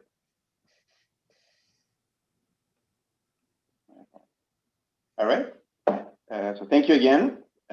This is the audit of Badawi & Associates for the city of Richmond. This is our first year with the city. So definitely we're excited to be working with the city. It was a very pleasant experience overall. What I'm going to cover today, I'm going to let the city council know who was the engagement team on the audit, what were the deliverables and the scope of our audit, what areas we emphasized on during our audit process, the type of audit opinion we issued, and summarize for you some of the numbers in your financial statements, provide you some of the required communications as your independent auditor, give you a brief overview of the new accounting standards coming your way, and then see if you have any questions. As I mentioned earlier, feel free to interrupt me anytime if you do have questions. In terms of the engagement team, this was the composition of our engagement team. I was the engagement partner, so I am the person ultimately responsible for the entire audit. From planning the audit, performing the risk assessment procedures, supervising staff, making sure that audit plan is carried appropriately, communicating with management, and finally communicating with the city council. We always have a quality control reviewer, and this person is in the background. Their role is to review my work, making sure that I adhere to professional standards. They also review the financial statements and have all the proper disclosure. We had a manager, a senior, and 3 professional staff also assigned to the audit. So that was the composition of our engagement. In terms of our deliverables and the scope of our audit, so we were mainly engaged in an opinion on the city's comprehensive annual financial report. The city is also subject to government auditing standards, which require us to issue an opinion on internal control with financial reporting and on compliance. The city is a recipient, I skipped one. We are also engaged to provide an independent report on compliance with each major federal award program. So that's the federal grants that the city received. They are subject to what we call a single audit, which is the compliance audit. This audit is actually ongoing right now, so it will be completed soon, but this is still ongoing. That there is one for the city and one for the housing authority. We are also engaged to report on the Transportation Development Act, and that's a compliance audit. Provide an opinion on the Joint Powers Financing Authority. Provide an opinion on the Housing Authority. And as you probably know, the Housing Authority, when we get our opinion, you will see that we disclaim the opinion on it because the information was not ready for us. We also prepared the annual report on financial transactions for the state controller, and that includes the city, the sewer district, the public financing authorities, and 3 pension plans. This is a report that is those are reports that are submitted electronically to the state controller's office The pension plans have been completed. The city, the sewer district, and the Joint Powers Financing Authority are due January 31st. We perform an agreed upon procedures on the GAN limit, that's the appropriation limit. And then finally, we are responsible for communicating with the governing body, which is what I'm doing today. And we also issue a letter summarizing this communication, and that will be addressed to the City Council. In terms of areas of primary audit emphasis, the risk of management overriding controls is a risk that exists in almost any audit. Management are the one responsible for designing controls, putting them in place, monitoring them, making sure that they are working effectively. And if they decide for some reason to override those controls, they would probably be able to do so. So we have to design an audit procedure to mitigate that risk. We are not aware that management has overridden or chose to override control during the fiscal year we're auditing, but some of the procedures that we performed to mitigate that risk is we made sure that more experienced staff are assigned to more complex areas, that we incorporate an element of unpredictability in the audit process, so we don't necessarily tell the city everything in advance about what exactly we're going to be testing, which accounts. We consider the selection of an application of the accounting principles and how the city applies them and whether it's consistent or not. We do testing of the journal entries prepared by management. We review estimates prepared by management to make sure that they're free of bias. We evaluate business rationale for unusual transactions, and also we evaluate fraud and related parties by inquiries and also by inspection of fraud. Another unique area for fiscal year 2020 was the impact of shelter in place and remote work on the control environment. So almost every city we audit had experienced changes in their operating environment as a result of the shelter in place, either individuals working remotely or maybe not a full workforce. So we had to reassess all the different processes and make a determination whether the controls had been impacted by the shelter in place or not. Of course, also we had to consider the volume of transactions, and maybe the controls were impacted, but also the volume of transactions probably was reduced during that time as well. Revenues and receivables, again, another area by default is considered to be an area of higher risk. Organizations tend to like to have more revenues and less expenses. So the motivation is assumed that it's always there to overstate revenue or to improperly recognize revenue. And we focus a lot on third-party confirmation. So we send confirmations to the county, to the state, to some franchisees, to basically any significant revenue source that is coming to the city. We ask those third parties to confirm to us the amounts submitted to the city, and we reconcile that to the city's accounting records. We also perform a lot of substantive analytics on enterprise activities and consumption and so on. And then finally, the areas of pension and OPEB are also areas of complex accounting treatment. They involve very large dollar amounts, and the accounting and measurement are fairly complex. So our procedures vary from reviewing entries prepared by management to reviewing audit reports prepared by the plan, like CalPERS plan, to testing census data and how the city reports information to those pension plans and OPEB plans. For the type of auditor's report we issued, so we have issued kind of a mixed report. So an unmodified opinion is a clean opinion. So anytime you see unmodified opinion, that means that we agree with the city in terms of the numbers and disclosures and so on. However, there were areas or components of the city report that we did not provide an opinion. It's what we refer to as a disclaimer of opinion. And it's basically everything related to the housing authority. So the housing authority is an enterprise fund. It also has some entities like RHA Red LLC and RHA Properties and RHA Housing Corporation. So all of those entities have not been audited. If I may? Yes, sir. Do you find it problematic that there hasn't been any auditing reports for the Richmond Housing Authority for several years? No doubt, no doubt. It's been, I believe that the 2017 audit is now either almost complete or underway. But no doubt, of course, it is a major concern. And I guess at this point, there's no way for you to know why they haven't been completed. I mean, this is our first year as a city. It goes way back, like I mentioned, 2017. So the exact reasons of why they are not completed, as far as I know, that there were obviously some issues with the numbers. There were some several firms that some of them were doing some forensic work and some of them were doing the actual audit. And we have yet to see reports from any of those firms. So as far as we know, or as far as we're concerned, the numbers that are in the city's accounting records relating to the housing authority are not, I mean, I don't want to say they're not accurate, but they haven't really been verified by anyone, including management in the city. So that's the reason why we were not able to perform any audit procedures on them. And our audit would not be able to start until those previous audits have been completed, because that would be our starting balance or our opening balance. Thank you.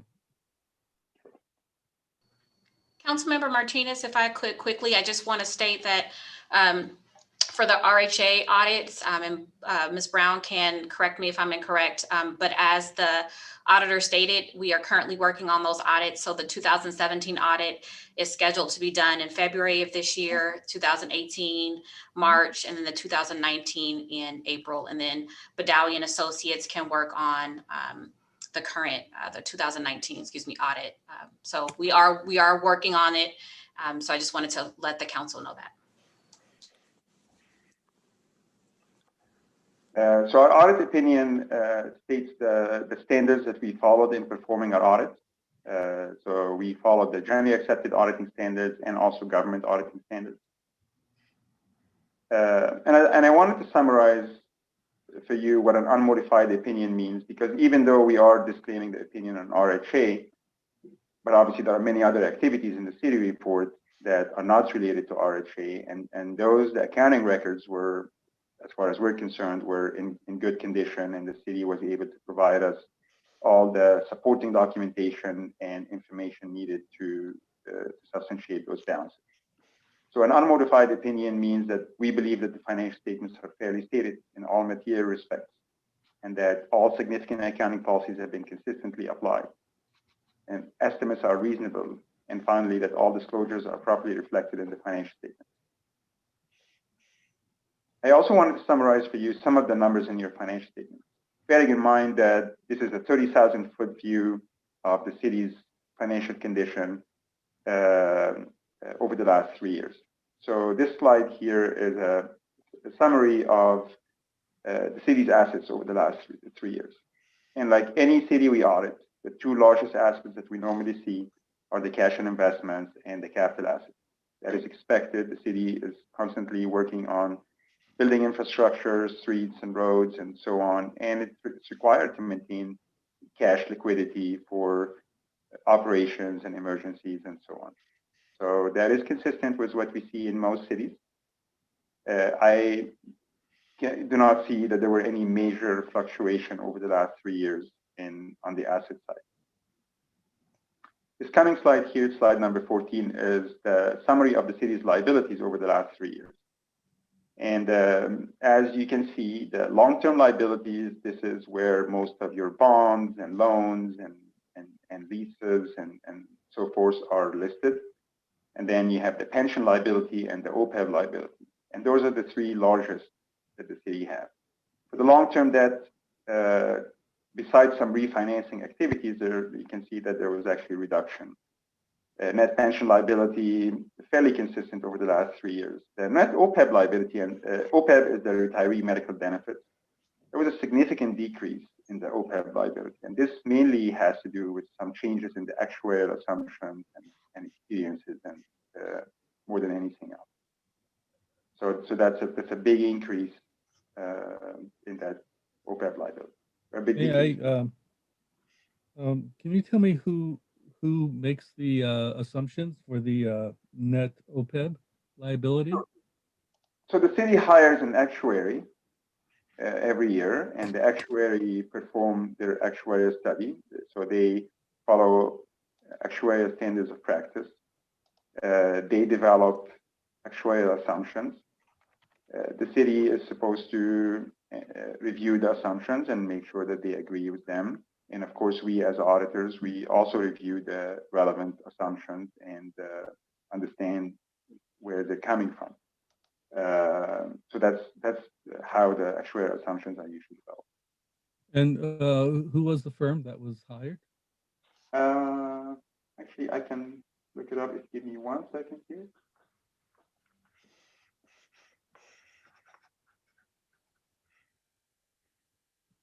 The firm name is Van Worden.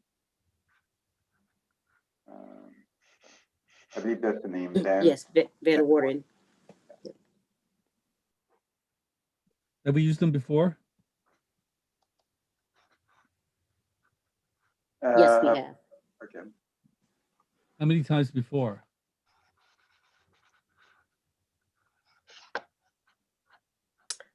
I'm not sure. Delmi, do you know how many times we've used them? And who we used before? This is Delmi, accounting manager, and I don't recall exactly, but we just brought to City Council. We did a bids, and they were selected for 2 more years, I believe. So they just recently got awarded another contract. Okay, but So you we have went no through the idea bid. how long. I think they have been with us like probably 3 years already, but we can double check and we can give you the exact answer. Okay, I just wanted to get a sense of whether or not they had a feel of what affects the assumptions, you know, because every year is different. Yes. And actually, I'm curious, the assumptions for 2019, 2020 was much, much lower than the other years. Can you tell me why why the lower assumptions? So I think in any actuarial study, it's an estimated number, and every now and then they will compare their assumptions to the actual result. And if they see that they differ significantly, then they will adjust their assumptions to be more consistent with the previous or past actual results. There are sometimes also assumptions changes as a result of market, as investments, and sometimes the change in benefits. I would say that based on the actuarial report that we were provided, that there was a difference between what we call expected and actual liability, and that's really strictly an actuarial comparison between what they assumed and expected the liability to be and what it actually was. And just trying to open the actuarial study here and see the listing of the changes in assumptions. I'm curious as to what factors change the assumptions. Yes.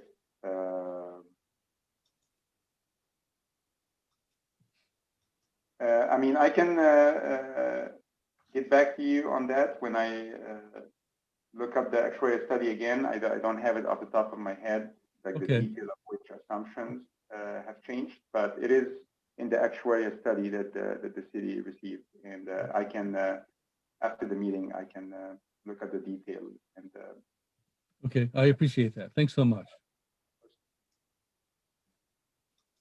all right. So back to the presentation. So you will see that change in assumption in OPEB has impacted several areas, including the equity and also the changes in equity. So this slide here focuses on equity, which is assets minus liabilities of the city. And please keep in mind that we're looking at all city funds and assets combined. So this is general fund, all city funds, enterprise funds, and so on. We normally divide the equity into 3 categories. The first one on the left, net investment in capital assets, This category is not in a spendable form and most likely will never be in a spendable form. This is how much the city invested in infrastructure and buildings and improvements, minus any debt that was issued to acquire those infrastructure or construct those infrastructure. So very unlikely that this amount will ever become spendable. And then the restricted amounts are amounts that are restricted by a third party. So there are legal restrictions on them. So they can be unspent grant proceeds, unspent bond proceeds. It can be gas tax money, those types of funds. And then finally, the unrestricted amounts. This is the amount that is under the council control. And you can see that this amount is a deficit close to 600 million. I do want to highlight that even though the number looks really big, the main factor or the main cause of that are the unfunded pension and OPEB liability. So just wanted to highlight that. On this coming slide here, this is the revenues over expenses. Again, full accrual basis for all city funds combined. And the major swing is, again, the result of those change in assumptions in the OPEB actuarial. So, and again, I will be providing more detail on that after our meeting. On this slide here, net cost of service to tax revenue. So the idea of this slide is to show the city how much different departments are dependent on tax revenues. Net cost of service is the cost of running all city departments minus any revenues that those departments are able to bring in on their own. So if those departments are able to bring in grants or to charge users a fee or any revenues that are not necessarily tax revenues gets netted against that net cost of service. And the idea is to see whether the city has sufficient tax revenues to cover the net cost of service. And again, this year is the first year where 2020, where the tax revenues were actually higher than the net cost of service. And I'm going to say again, one of the main factors for that is that change in assumption in OPEB has reduced the net cost of service compared to the prior years. Of course, there are sometimes other sources of revenues that will cover that deficit, so investment earnings and other unrestricted intergovernmental revenues, and those types of revenues will cover that deficit between the net cost of service and tax revenue. If we were to focus just on the general fund, and the general fund is the measurement of the city's liquidity, because this is where most unrestricted resources reside. So normally what we do is we compare the general fund balance that has no legal restriction on it, that is under the city council's control. Whether it's designated already or not, we just consider anything that is unrestricted in this calculation. And we compare that to your annual expenditures. The idea is to see, in the very unlikely scenario that all your revenue sources stop coming in, how long can the city continue to pay its bill? So we try to translate that into number of months. So you can see that it's been slightly going up year over year. Currently in fiscal year 2020 is about 1.6 months. The Government Finance Officers Association recommends no less than 2 months of fund balance. So one of the comments that we actually going to be discussing later, which we provided to management, is the financial condition of the general fund, especially given the situation with COVID and the expectation that 2021 may have revenue drops. So it's just, we have not modified our opinion for that yet, but it's definitely something that we wanted management to be on the lookout for, because we are going to revisit next year in 2021 and see where is this fund balance. And normally what we're looking for is there enough fund balance plus revenues to cover the next year? And at this point, we feel that there is, if I understand correctly, that there may be somewhere about 11 million in deficit in the budget in 2021. So there is enough fund balance to cover that. But obviously, going forward, if that continues, then it becomes a concern. The next few slides are just focusing on pension and OPEB. So this slide here shows you the contributions to all pension plans over the last 3 years. Again, fairly consistent year over year. We're seeing increases across the board. On that coming slide, it gives you the unfunded liability of all your pension plans. One of the things I wanted to highlight here is that pension liabilities are estimated numbers. And one of the most significant assumptions in this estimate are what we call the discount rate. So we wanted to show you what your liabilities would look like if that discount rate goes up by 1% or down by 1%. So the middle row is the amounts reported in the city's financial statement. So the top and bottom one will show you what your numbers would look like if CalPERS, for example, decides to reduce the discount rate by 1% or increase it by 1%. It is very unlikely, of course, that CalPERS would be increasing the discount rate by 1%. It is more likely that they would be decreasing it. I don't know by how much, but that's the more likely scenario. The anticipation is that the pension liability in the future would be a bigger number as a result of that change in assumption, discount rate. What is the difference between CalPERS safety and police and firemen's? Are those two separate accounts? Yeah, those are not with CalPERS. Okay. These are separate plans, supplemental plans. They're not with CalPERS. And the supplemental plan is with whom? I believe that the city is the plan. I mean, the assets are invested in trusts, and the city get an actuarial study on them. But this is what we call a single employer plan. So the city is really the only one in the plan, and they are reported on the city's financial statements as a fiduciary fund. Yeah, these are old plans. These are old plans. Oops, hold on. These are old plans prior to CalPERS. Garfield Pension has one person. General Pension Plan, I believe, has eight, maybe 9 people. And Delma, do you know how many is in the police and firemen's?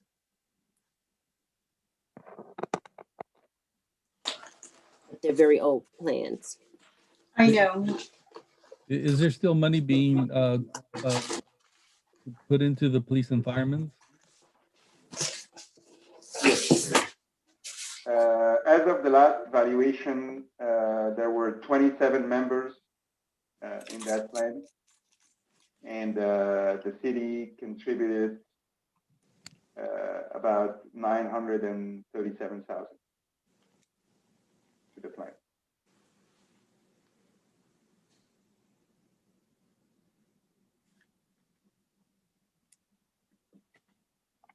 Thank you. All right. The next slide is the same for retiree medical benefits, the OPEB, the city's contributions over the last 3 years. And then also the funded status of the unfunded portion of those plans. So with OPEB, the discount rate is also one of the significant assumptions. So I wanted to show you what the liability would look like if the discount rate is increased or decreased by 1%. Again, the city's liability or the middle row. But also with OPEB plan, there is another very important assumption, which is the healthcare trend rate, how much the premiums would cost in the future. So that's another assumption in the actuarial study. And I wanted to show you what your numbers would look like if that assumption go up or down by 1%.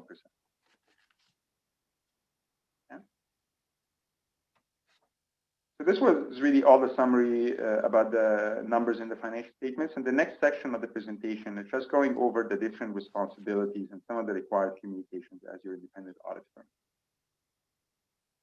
So on this slide is our responsibility as the independent audit firm.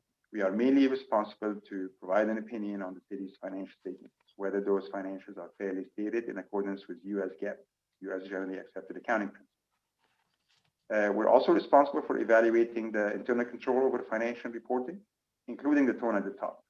And by the tone at the top, we mean that we have to evaluate whether management is sending the right message to the rest of the organization about the importance of control, about the consequences of violating those controls or committing fraud, responding to audit findings and coming up with corrective action to address the audit findings.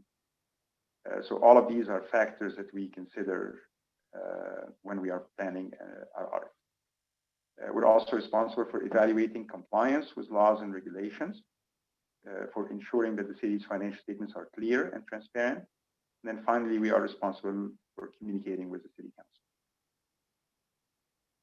Management have responsibilities in this process. So management is ultimately responsible for those financial statements.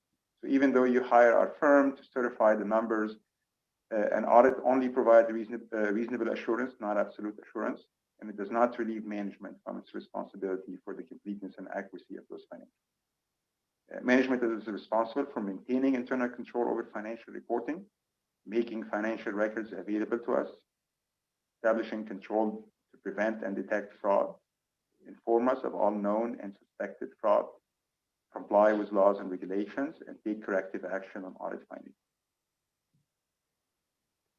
In terms of independence, it is solely our responsibility to maintain our independence. We look at independence in many ways. One of them is evaluating whether we have any relationships with city or city staff, whether direct or indirect. We circulate questionnaires to all our firm members, asking them to identify any relationships. We immediately remove individuals that we may think that they have conflict. We did not identify anyone for the city of Richmond. We also evaluate any additional service that we offer the city. So for example, we compile the city's financial statements on the city's behalf. And that is a service that will impair our independence if no safeguards are put in place. So some of the safeguards that we put in place is that we have an independent reviewer who is not involved in the audit, reviews the financial statements and make sure that they are properly prepared. We obviously also look for the city management, Belinda and others in the finance department, to review those financials, and we evaluate their skill, knowledge, and experience to make sure that they are capable of doing so. Obviously, we have determined that we maintained our independence in this process. In terms of timing of the audit, we believe that the audit was performed in the time frame communicated to the city. However, I do understand that the city would like everything to be completed earlier, so we are going to be having discussions with management on maybe having an earlier start date for 2021, so that way everything is wrapped up in late November, ready for the council meeting in December. The city did not adopt any new accounting standards during the year. As a matter of fact, the Government Accounting Standard Board have postponed all the implementation of the new accounting standards due to COVID by 1 year. So next year, we will be implementing standards that were due originally in fiscal year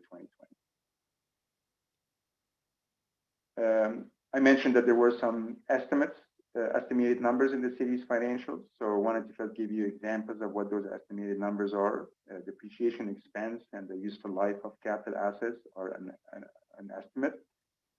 Also, like we talked earlier, the pension plans and OPEB plans are estimated numbers, and then the claims liability are estimated numbers as well. Some of the sensitive or important disclosure, I'm not going to read them to you, but this is, we list a few of the note disclosures in the financial statements that we feel are important and provide some valuable information to the reader. Difficulties encountered during the audit, I want to say none. We really had a very pleasant experience working with the city, and we felt that the city and city staff were very dedicated to respond to us timely when the city told us that they were ready for the audit. We felt that a lot of documentation was provided. It was in good condition. It tied to the accounting records. We were actually very pleased with the quality of the information provided and also the responsiveness of city staff. So we definitely appreciate that. There were some adjustments that we came up with during our audit, and there were some that management decided not to post. And this was due to materiality.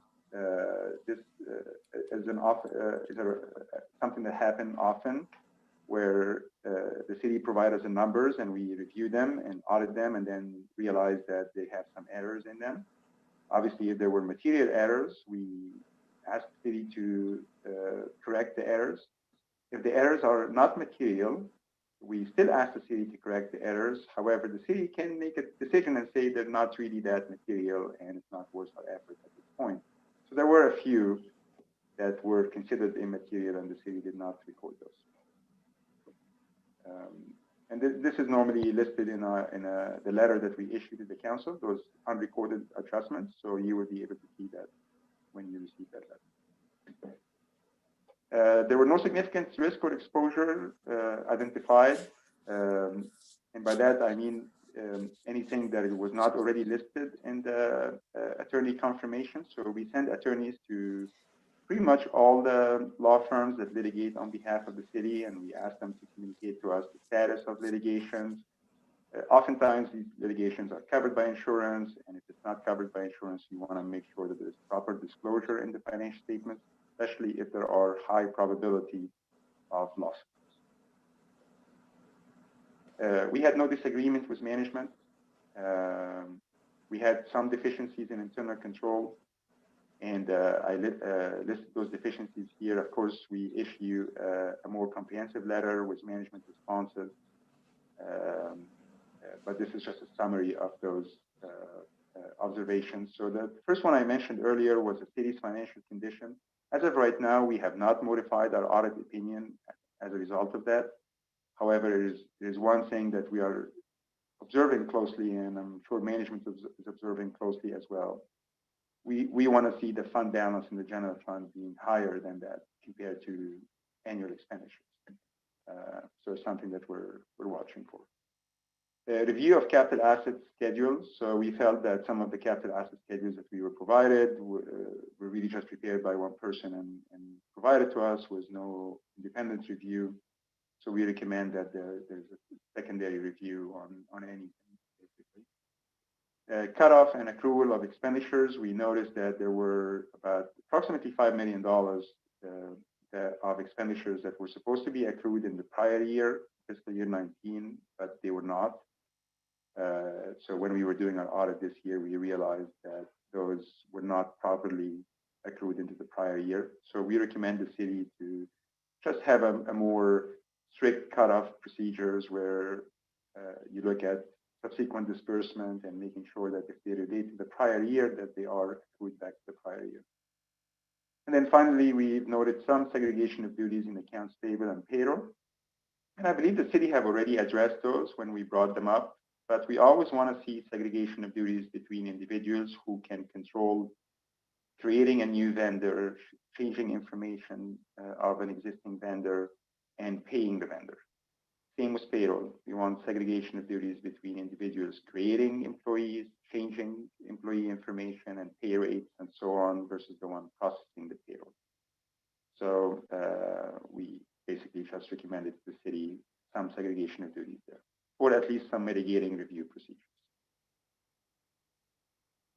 We obtained a representation from management prior to issuance of our report. This representation normally is management acknowledging that they have disclosed to us all known facts, that they're not aware of any fraud other than the ones disclosed to us, that they own all assets, and a long list of representations.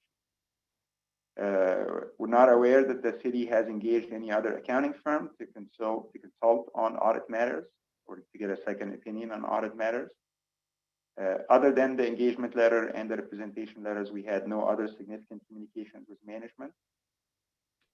There were no material uncertainties relating to events and conditions, and we have not become aware of any instance of fraud or illegal act, which was not disclosed by the city. This slide here is just a listing of all the new accounting standards and the date of implementation. Normally, we discuss with management as we get closer to each year what the new standards are, what it's going to take to comply with them, and work closely with management to make sure that those will be implemented. Also, we normally host a training seminar to discuss those new accounting standards. Last year, we did not because of COVID, but this year we are planning on doing virtual training seminars, so we will be discussing those with management in more detail. With that, again, if there are any questions, I am more than happy to answer them. But I want to say thank you for allowing us the opportunity. It was a really pleasure working with the city, and definitely enjoy working with management. And again, more than happy to answer any questions. Councilor McLaughlin. Yes, thank you, Mr. Mayor. I have a few questions. Takes me right there. First of all, Sue? City Attorney, you are not muted. No, So, no. City Attorney, you are not muted. Okay, they're calling for me. They're calling. Okay, thank you. I just didn't want to have to compete with that. Okay, so first of all, I just want to ask you, thank you for the presentation. Would you send that actuarial report that Councilmember Martinez asked about to the whole council, or make sure that the city staff sends it to everybody?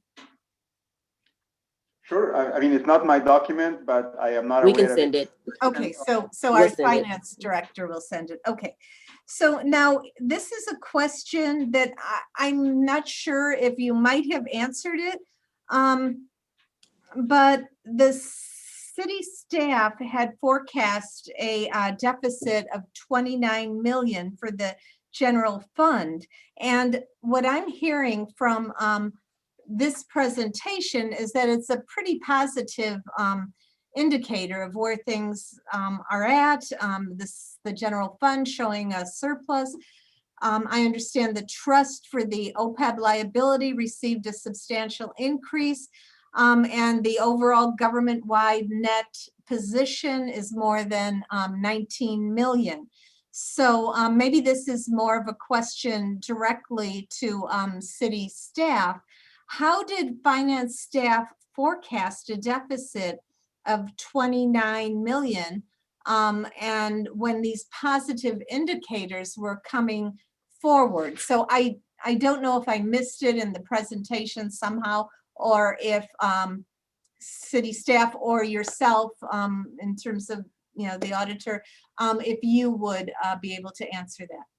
Sure. I mean, before management maybe clarified the 29 million, but I hope I didn't cause any confusion. I did not intend to say that there were positive indications. I actually indicated that we do have a concern about the general fund financial position, and that currently the fund balance, that unrestricted fund balance is less than 2 months worth of expenditures. And the 2 months is the minimum that we normally look for to make an assessment that a city is financially healthy. So all I was saying is that we are required to look for 12 months from the date of our audit opinion. And when we looked at the city's budget for fiscal year 2021, compared to the available fund balance, as far as we understand that there is an $11 million deficit.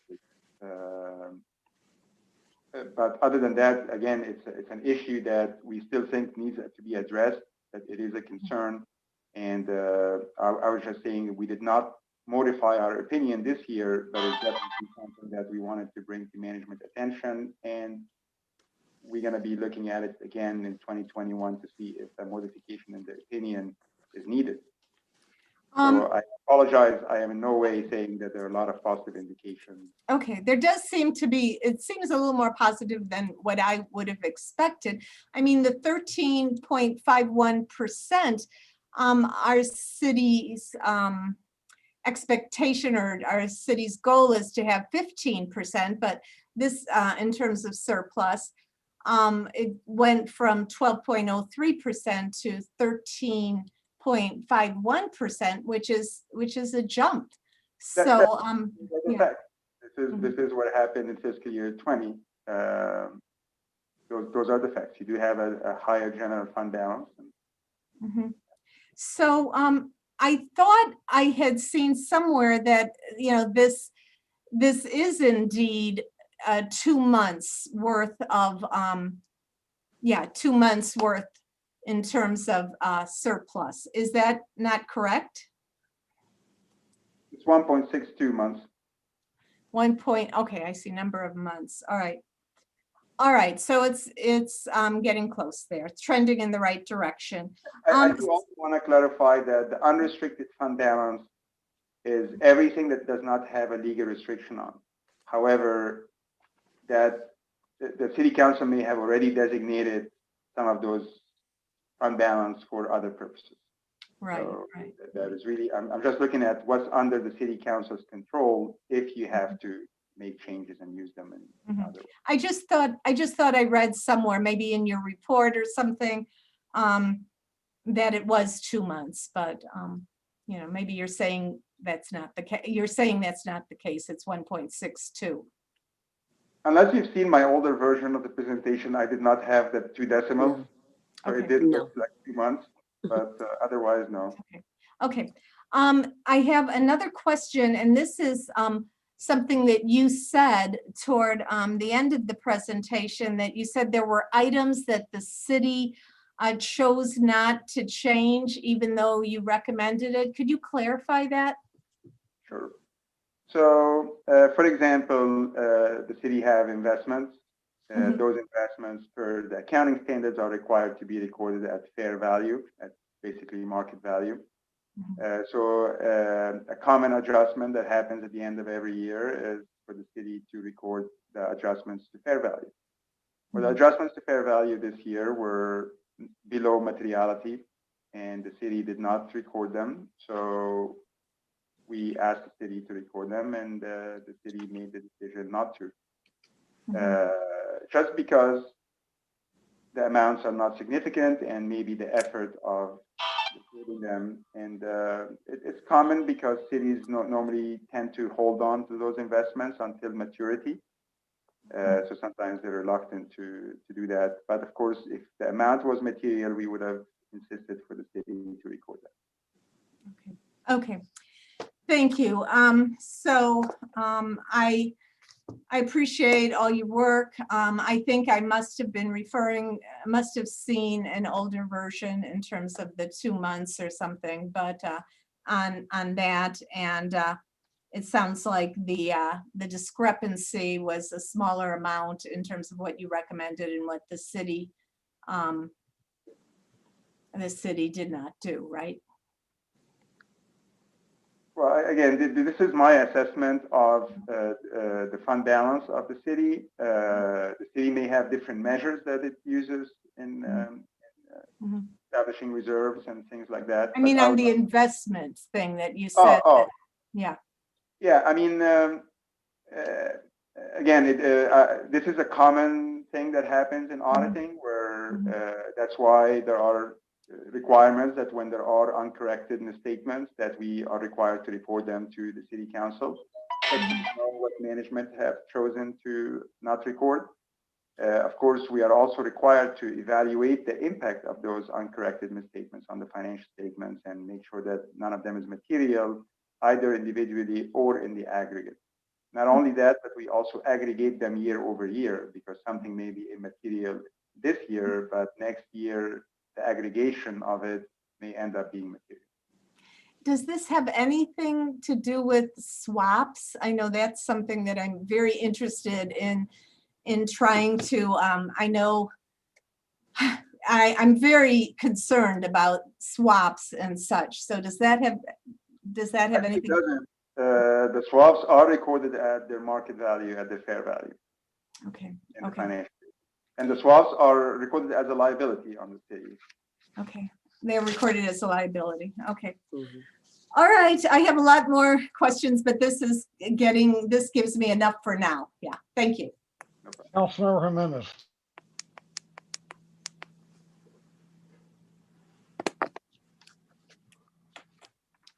Mute yourself, please.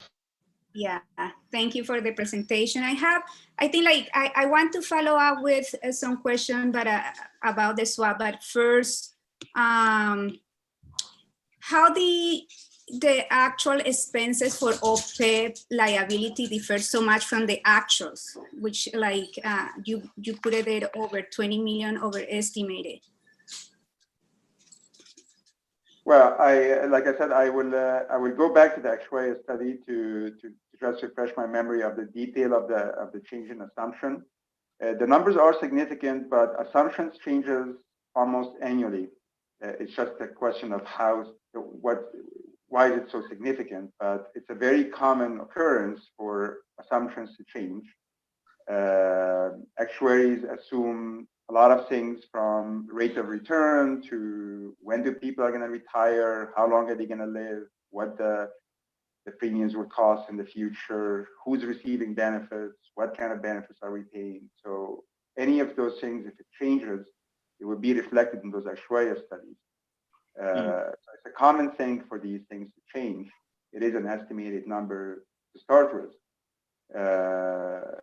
But I can provide you more detail on what was the most significant changes that occurred. Yeah, because I saw that you put in one of in the report that difference between actual and expected experiences from the 2019 to 20 was 28 plus million, but for the year before it was 0, and for the year 17 to 18 almost 3 million, and for the 16 to 17 was 0. So it will be great if you can provide more detail with that.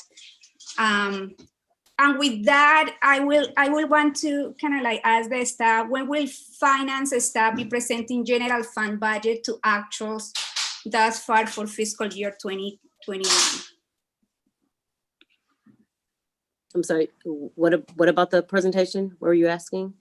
No, I was just wondering when will you will present in general fund budget to actuals? Tuesday. From the, yeah. Yes. Tuesday? Yes. Oh, that would be great. So another question that I have is about like following what Councilwoman McLaughlin was talking about, the swaps, and how many swap agreements the city has, and who are the counterparties? We currently have. Oh, go ahead. Let me finish like this question. Like, what are the rates for the swap agreements? And can you explain what a swap is for the public to know? Is it question to me or to me? Whoever wants, like, has the information. Well, I mean, obviously, the swap rate and there are a lot of information disclosed in the financial statements, so I won't be able to provide you all the detail because it's really, there are pages and pages of descriptions of those swaps in the financials. But I can tell you in general that a swap is really kind of a way that the government would protect itself against the changes in interest rates. So when you have variable rate bonds, you are concerned that interest rate will go up in the future and that you will have to pay more on your debt than what you're paying now. So what the city does is that it gets into an agreement with a counterparty where it's basically kind of betting the opposite. So if interest rates go up, the counterparty pays the city, and that way the city offset the increases in the interest rate that it pays on the debt. However, on the other side, if interest rates go down, the city pays the counterparty. And that mechanism allowed the city to almost like it have a fixed rate debt by having that mechanism of the swap. What's been happening in the past is that interest rate has been going down. So that's why you see those swaps as liabilities, because the city is the one now liable to pay for the third party since interest rates been going down. So but the objective of, I was going to say that the whole objective of the swap is not to make money or to lose money, but it's to really maintain a fixed interest rate. So because your rates are variable, so you get into those swap agreements. So combination of the two allow you to maintain a fixed rate on interest. So that means, so for instance, I read in you that for some of the swap agreements that the city has, there is an interest rate, a synthetic fixed rate for some of the bond of 7.097% at June 30, 2020. I wonder, like, so what you are saying is like you have this swap, but if this, like, what is the interest rate right now if the city decided to refinance? I think this would be a question for management. I believe that I mean, we really just report on the facts of what transactions occurred. We don't get really involved with those types of decisions, but my understanding is that the city is planning on refinancing those swaps when they become due. I believe it's August 2023. But The again, POBs. yeah, on the POV bonds. But again, I'm not really, I can't tell you what the interest rate is now. I mean, I can tell you for sure that it's probably lower than that 7%. But we cannot refinance right now if the interest rate is lower. So we had to wait on, like we had to continue to pay the high rate now until we can, until 2023. Is that correct? every bond have a different Callable. setting. So some have call options where you can refinance early, some don't. So it really depends. Okay. So I also saw that like you made some payments for termination fees of swap. Like how much had the city paid in termination fee for swap in the past? Again, I cannot answer. I would have to look it up. I don't know that. Delmi, are you aware? I don't recall. We will have to go back and see how much we paid. And come back with the actual number. When you read the financial statements, you will see that some of the bond descriptions, some of the bonds were issued to refinance swaps and terminate them in addition to other purposes. So there will be discussions there about which swaps were terminated and so on. But so my question is like, so what I am understanding is that if the city has swap, they can refinance the swaps. Is that true? I'm sorry, what was the question again? So can they refinance? Go ahead. Can the city refinance swaps? Is that my? Yes, you can. I think in general, so what you're asking for is beyond the scope of an audit.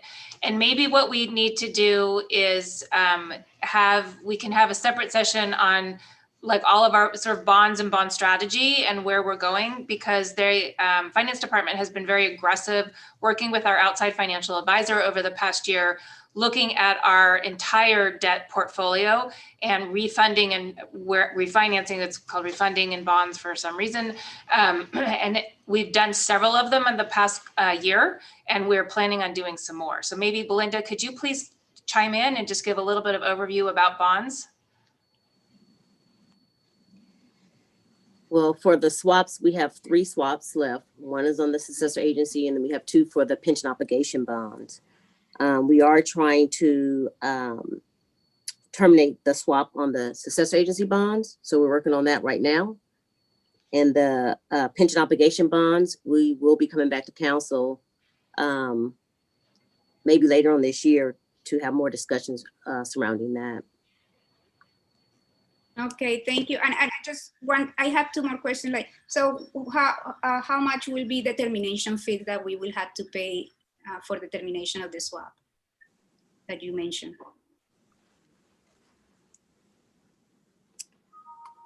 I think it's 3 million for the success agency. I have to verify that though. It would normally depend also on the fair value of the swap at the time. At the time, yeah. And obviously the big one that we have is the pension obligation one. And I believe that one was about 30+ million.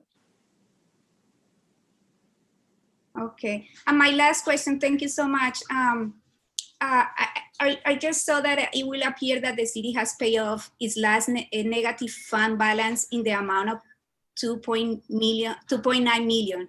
Is that correct? Is that we are almost getting paying off all the negative funds that the city has? Yes, we are almost done. And what is the amount?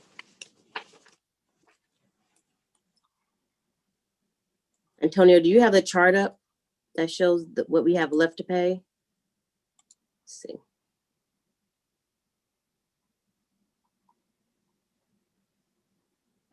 Isn't this something that's coming next week also? Yes, it is in next week's report. So yes, next week on the 2nd, you'll get an update of mid-year where we are through December, and we will show you how much we have paid over the past few fiscal years to pay down the negative fund balance in various accounts. Okay. Well, thank you so much, and thank you for the presentation. And I know, City Manager, I have been asking for a lot of information. I am still waiting for some of this information, Belinda, but you have done a great job on providing some of the information, and I hope that we continue to receiving more information. So we are more learning in the process and more with more information to make decisions. Thank you. Thank you. Councilmember Martinez, I think you're next.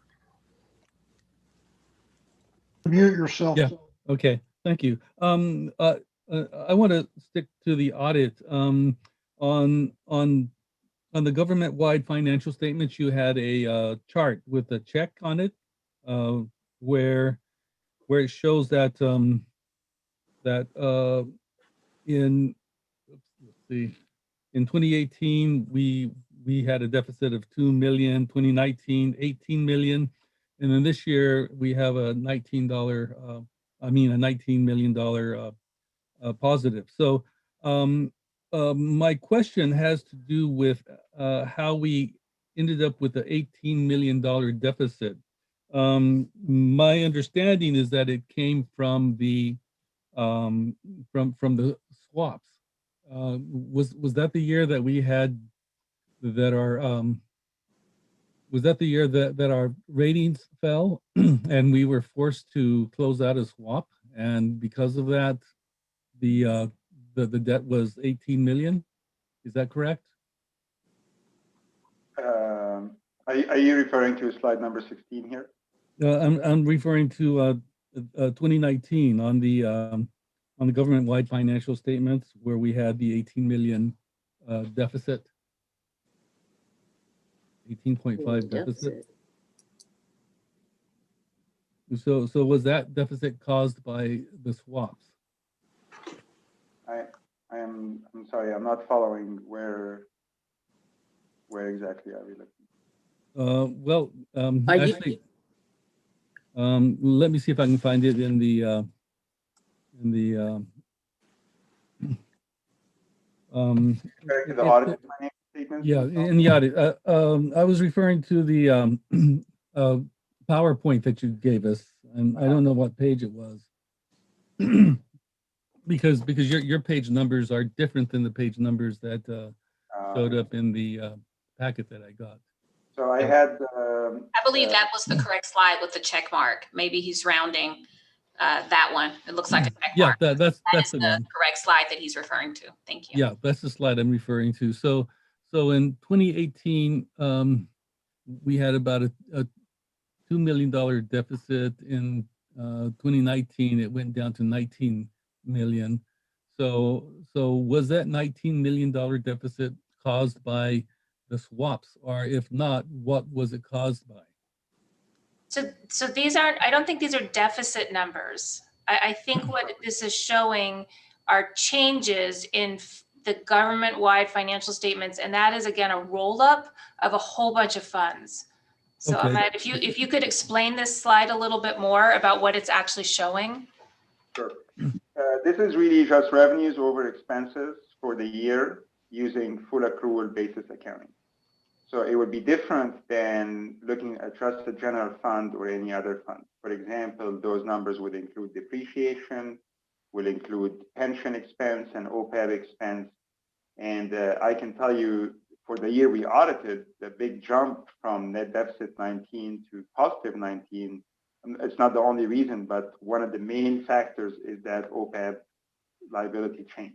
That was one of the main factors there. 2019 was not really audited by us. I can take a look to see what caused the drop from 18 to 19, but I know that from 19 to 20, the main factor was the OPEB change. Okay. So the assumptions, but the drop from 2018 to 2019, you can't speak to. So I'm also curious about swaps. So I heard that we have 3 swaps. One of them is for the OPB. Pension bond. obligation bonds. Yeah. Mhm. And then in the pension obligation bonds, and then the successor agency. Did we pay off our was the what is it, the city civic center paid off, or is that not a swap? Uh, that's not a swap. We just have the 3 right now, 2 for Oh. pension obligation bonds and 1 for successor agency. Oh, okay. And that'll be going away soon.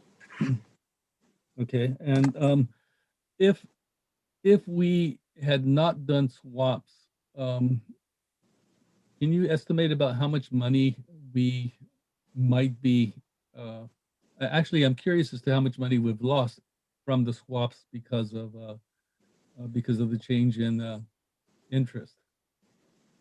Is there any way that you could estimate that? Not right now. I would have to do some analysis on that. Would you do that? I'd really be interested. You're asking for all swaps? Yeah. Mm-hmm.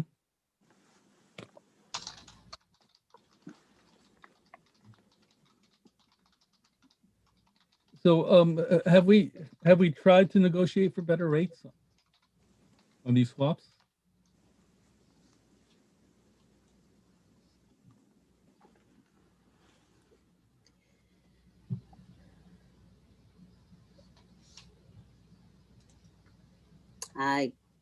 I don't know. Okay. I'd be interested I'm in not knowing. aware. I'm not aware of us other than when we try to go out and do a refinance. Mm-hmm. Okay. That'd be something I'd be interested in knowing. Also, do you know who, whether there might have been any conflict of interest between the when the deal was brokered?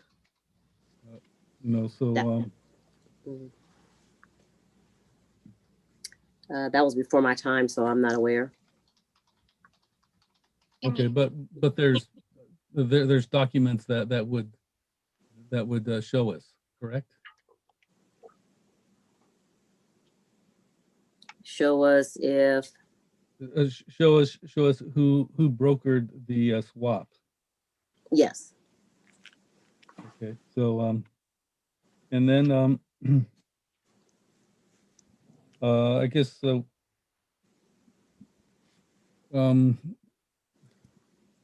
actually but my notes are scattered here, and there was some I'll let someone else ask questions, and I'll see if I can make sense of my notes here. Okay, my power went out for a while, but I'm back. Any other questions?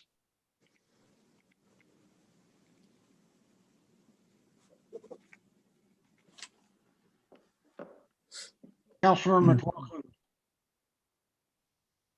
Yes, this is just a follow-up on what the city manager and our finance director was saying about swaps. I know this doesn't really fit into this, but I just into this auditor's report, but I just want to, I believe I was on the council in 2016, and I do recall that there was I think it was a $28 million termination fee for the swap at that time. And that was really, really concerning. And I'm really concerned if we go forward with swaps. I know LA has just made a policy of ending all swaps and not doing any swaps. So I'm concerned, and I think maybe we could have, I think maybe the city manager was saying perhaps a study session, or I don't know if you said exactly that, but I want to learn more, and I want to give some input, and just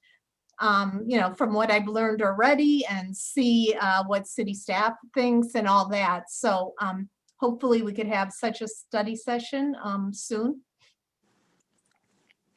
Yep, no problem. We also review our policies, annually. So that would be coming up as part of the budget cycle, would be for the city council to review policies. And something like not having any swaps would be something we could add. Okay. Personally, I don't like debt, so Really? we're other than refundings, I'm not aware of any significant items. I mean, the most common, is to be able to finance significant capital projects that you try and save year after year. And with the increasing cost of doing business every year, you'll kind of never get to the point where you can do large capital infrastructure, usually without some type of financing or bonding. Yeah. So bonding doesn't necessitate swaps, though, right? Correct. Right. Correct. Yeah. Okay. Any other questions, Vice Mayor Bates? I had one question in reference to timing. Here we are 6 months past our fiscal year. And to our professional, is this common that we get a updated report, financial statements, something like 7 months into the year? Is there some way we can speed this up to be more aware of the situation rather than wait so long? Yeah, so I'm really proud and excited and congratulate the finance department and Belinda and our auditor in that for the past couple of years, these have come much, much later. And given the timing that it takes to gather the financial information, pay the invoices that we have to pay, that were for things that we did in June, but we don't get the invoice till July, and you have to do all the accounting work and that kind of thing.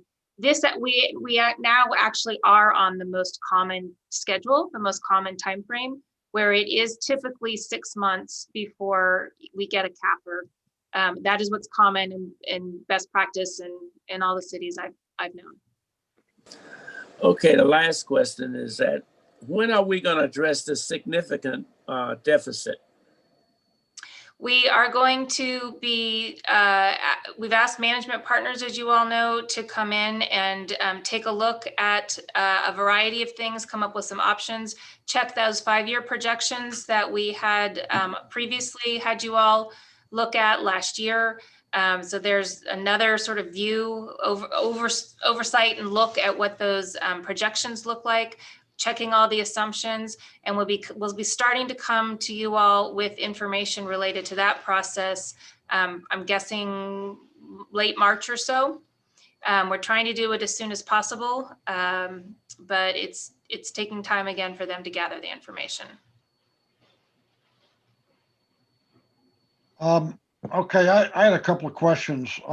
Mr. Badawi, it wasn't too long ago that somebody from your firm called me, and this is routine, it happens every year.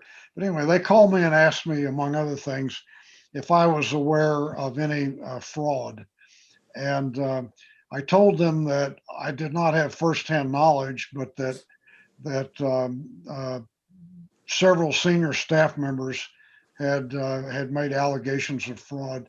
And I told you what I knew about it. Did you investigate that at all? I didn't see any mention of it in your document. Well, I mean, again, there is nothing that we know for sure that has occurred. When we collect information like this, we consider it in how we test and how we plan our audit. But there is really nothing that we found that basically said that there is for sure fraud. I'm not saying that there aren't, but based on the information that we have, there's really nothing that actually is solid that say that did in fact occur and it was proven. So all we can do is just consider it in our planning and our risk assessment, but we cannot be reporting on it since we cannot support 100% that this actually has occurred. Well, I'm not sure that answers my question. The question is, did you look into it specifically? I mean, we obviously looked at, like I mentioned, we obtained we communicated with all law firms to understand what litigations are out there. The specific incident that you mentioned, we got responses from the law firms about basically the disagreements between the city and between that firm, and that the fact that there are no specific litigations at this point. That's the extent of it. Okay, and the second question is, this is something I just became aware of. You know, one of the things you noted that you look at is compliance with laws. Our city charter requires that all city contracts over $10,000 be approved by the city council. And it also requires that all those contracts be signed by the mayor unless the city council adopts an action to do otherwise.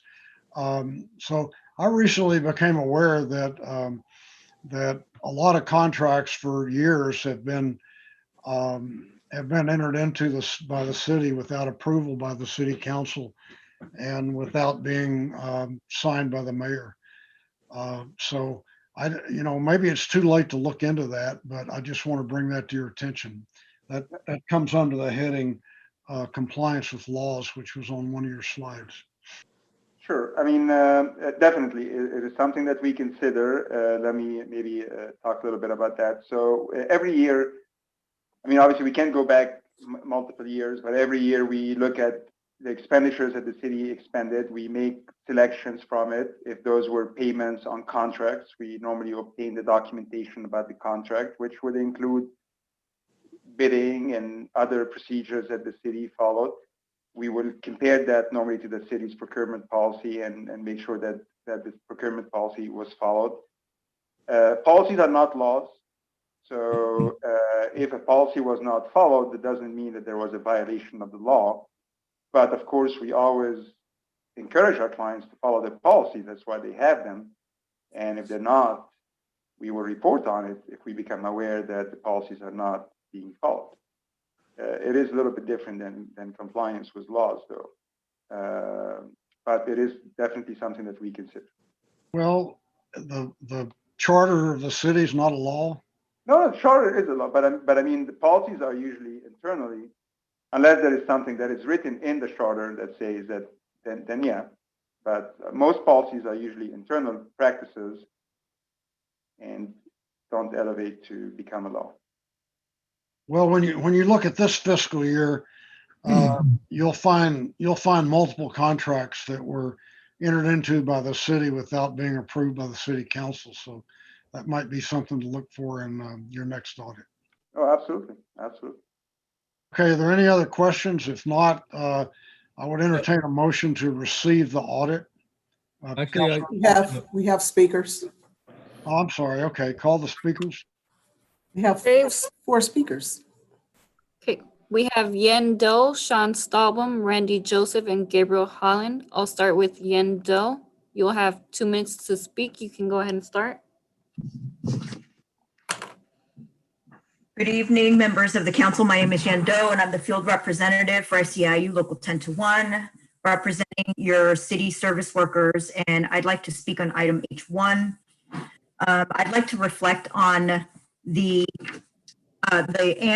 comprehensive annual financial report fiscal 2020, and it shows that the city had a net positive position in fiscal year 2020 of $19.5 million, with a general fund at the year-end surplus of $1.9 million.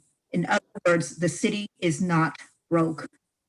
We ask that the council, think really hard about not making any types of recommendation to lay off or harm workers in any way that would disrupt, an already struggling city services that your community desperately rely on. In short, my ask of you is to invest in the workforce and not cut it. Thank you. Thank you. Next speaker is Sean Staubum. Sean, you'll have 2 minutes to speak. You can go ahead and start. Sean?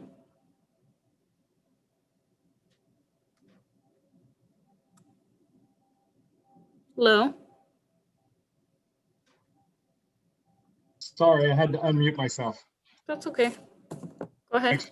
Thank you for bearing with me. Good evening, Mayor Butt and council members. I think what gets lost in a presentation like tonight that I just would like to point out, on behalf of the city's employees, is that, there's a lot of positive news, and Richmond's financial position has improved significantly in fiscal year 2020. The fiscal year 2020 brought in enough funds to allow the city to transfer more of its general fund to pay down the last large remaining negative fund balance of $2.9 million. Essentially, all of the negative fund balances from the past have now been paid off.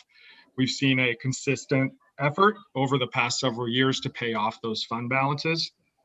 The city's unrestricted fund balance in the general fund increased to 21.9 million, raising the reserve as a percentage of expenditures to 13.5%. The city adopted a 15% reserve goal just a few years ago and has made consistent progress toward that goal. The Government Finance Officers Association recommends not less than 2 months of operating expenditures in reserve. And the city has achieved that goal in fiscal year 2020. There was some debate about that and questions about it with the city's consultant, and that threshold has been achieved. So I think there's kind of a using of different criteria there that should be addressed. The cities, as was discussed, OPEB benefits, the net liability decreased by 73.6 million. The reasons for such a large decrease were that the city overprojected premium and claim costs by 28.7 million, and the city's underlying Your time assumptions. has expired. Thank you.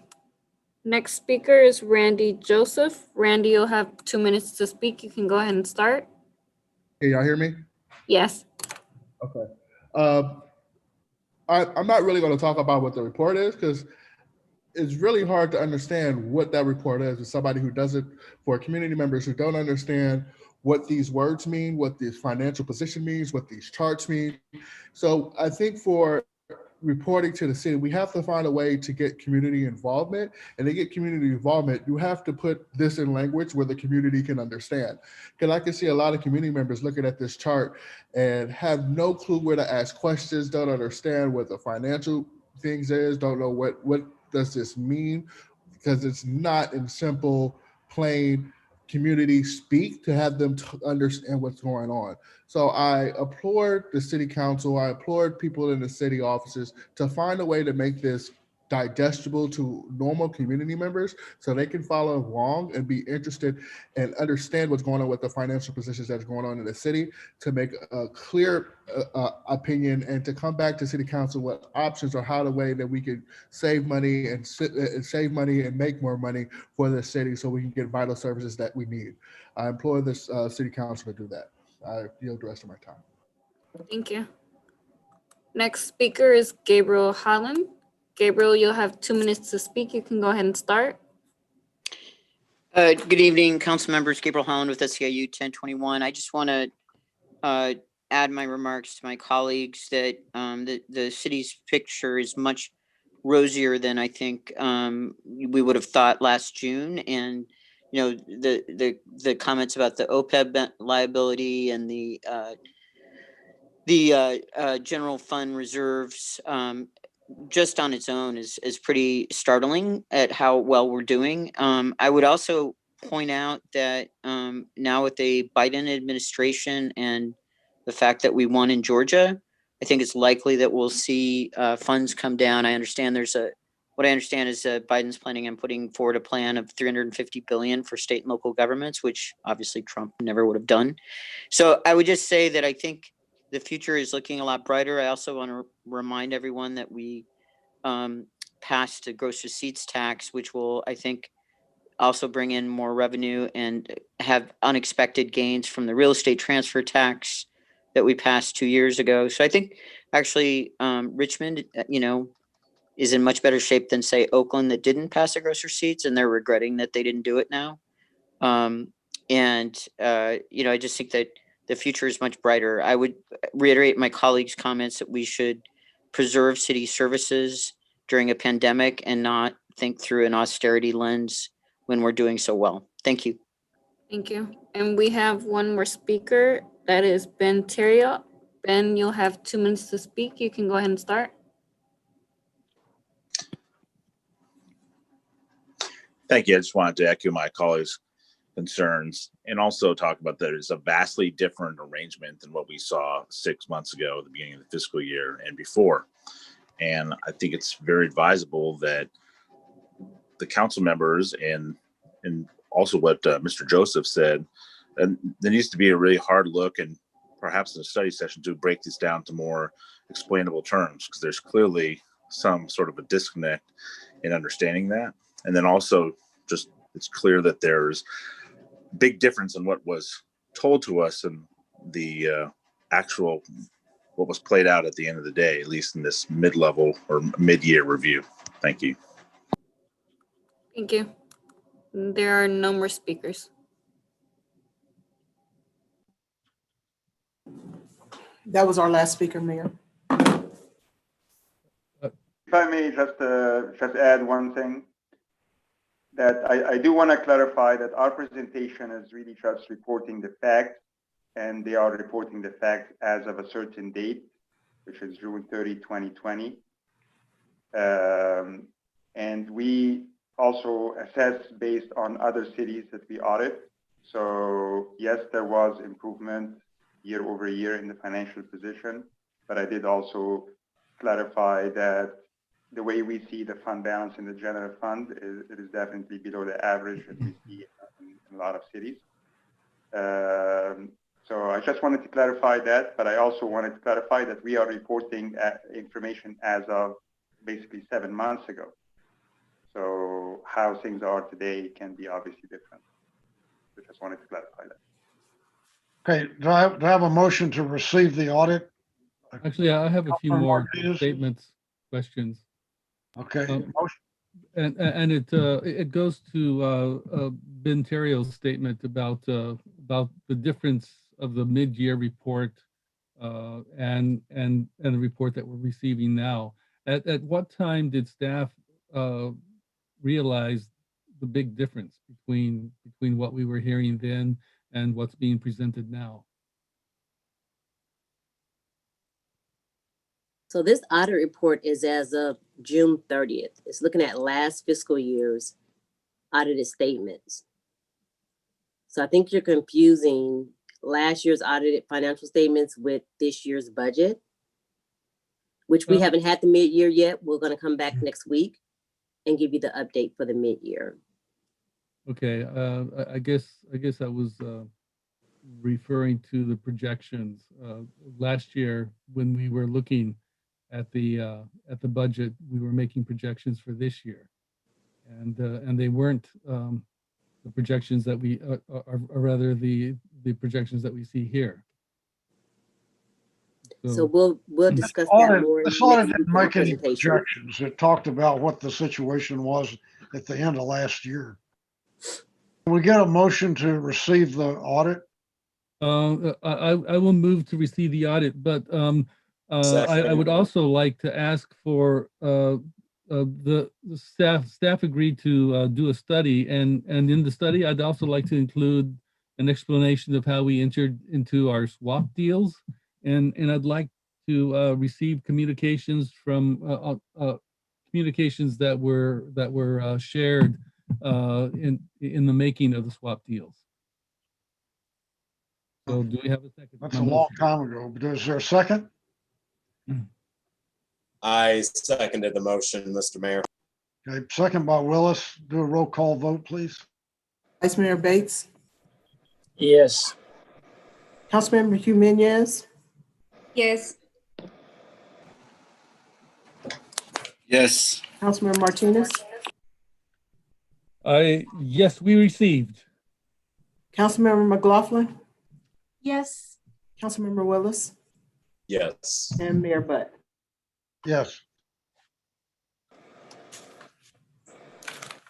Our next item is item H2. Individuals that would like to speak on this item, please raise your hand by using, if you're joining us by video, press the raise hand button at the bottom of your screen. If you're joining us by telephone, press the star key and the number 9. Item H2 is to adopt a resolution in support of Assembly Bill 15 to extend certain eviction protections from the COVID-19 Tenant Relief Act of 2020 through December 31st, 2021, and Assembly Bill 16, which establishes a fund and framework for distribution of financial support for renters, small landlords, and affordable housing providers. So items like this normally go on the consent calendar, and it's getting late, so I'm asking people to try to make it short and get this done. So would either Councilmember Jimenez or Willis like to introduce it?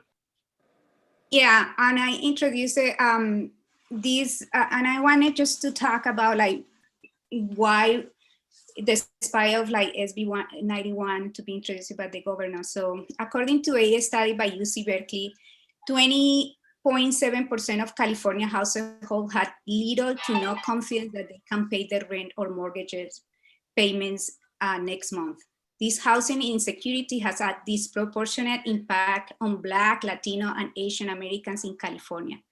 California's state court system is projecting a doubling of eviction cases over a typical year to 240,000. Assembly Bill 3088, the legislation passed in the California State Legislature and signed by the governor on August 31st, 2021, to protect renters who cannot pay their rent in full due to COVID-19 related hardships expires on January 31st, 2021. Assembly member Chiu, along with his joint co-author, Assembly members Bonta, Gonzalez, Quirk Silva, Santiago, Wicks, and Senator Durazo, introduced AB 15 to continue the eviction moratorium until 2021, until December 31st, 2021. And AB 16, also by Assembly member Shio, was created as a fund for distributing financial support to ensure long-term stability for renters, small landlords, and affordable housing providers. Yesterday, Governor Newsom, along with the State Senate President Pro Tempore Tony Atkins and Assembly Speaker Rendon, announced the introduction of a new bill, SB 91, set to be voted on Thursday, January 28th. And SB 91 will pass Thursday, and no amendments are possible because of noticing of 72 hours. While SB 91 continues much of the needed protection from AB 3088, and we appreciated those efforts, I am concerned that it has an arbitrary timeline of extending protection only until June. And if a landlord refuses to forgive the debt owed by their tenants, the state will be only pay 25% of that unpaid rent, leaving some tenants vulnerable to hardships.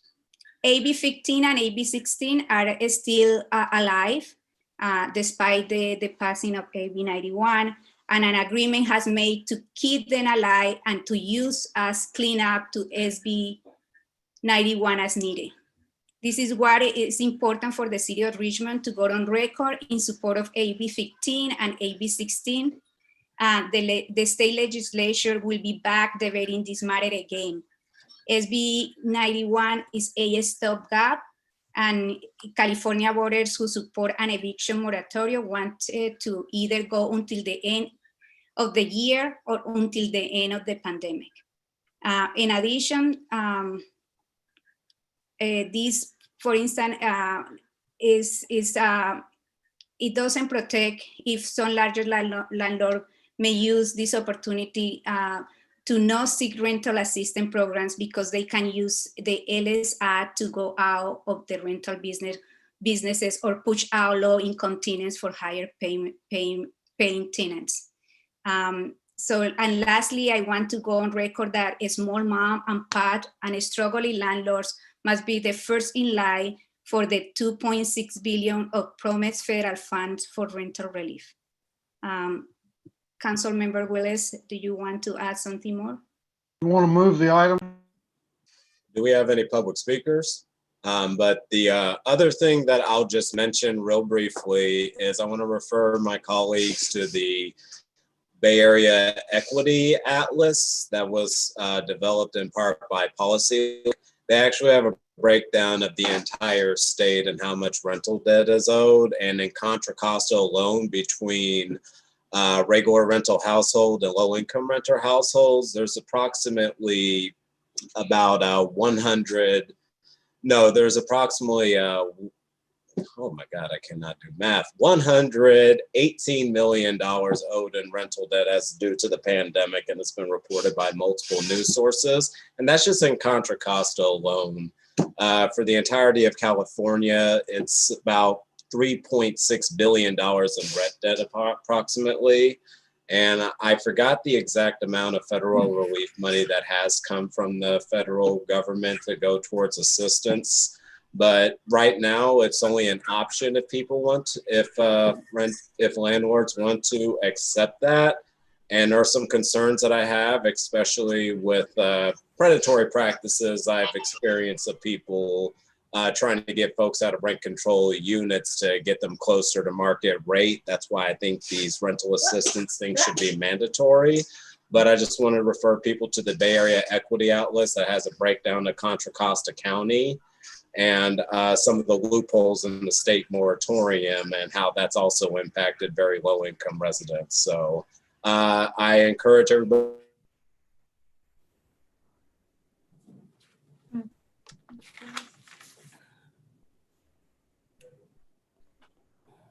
I think we lost Councilmember Willis. Are there any, while we're getting him back, are there any questions by council members?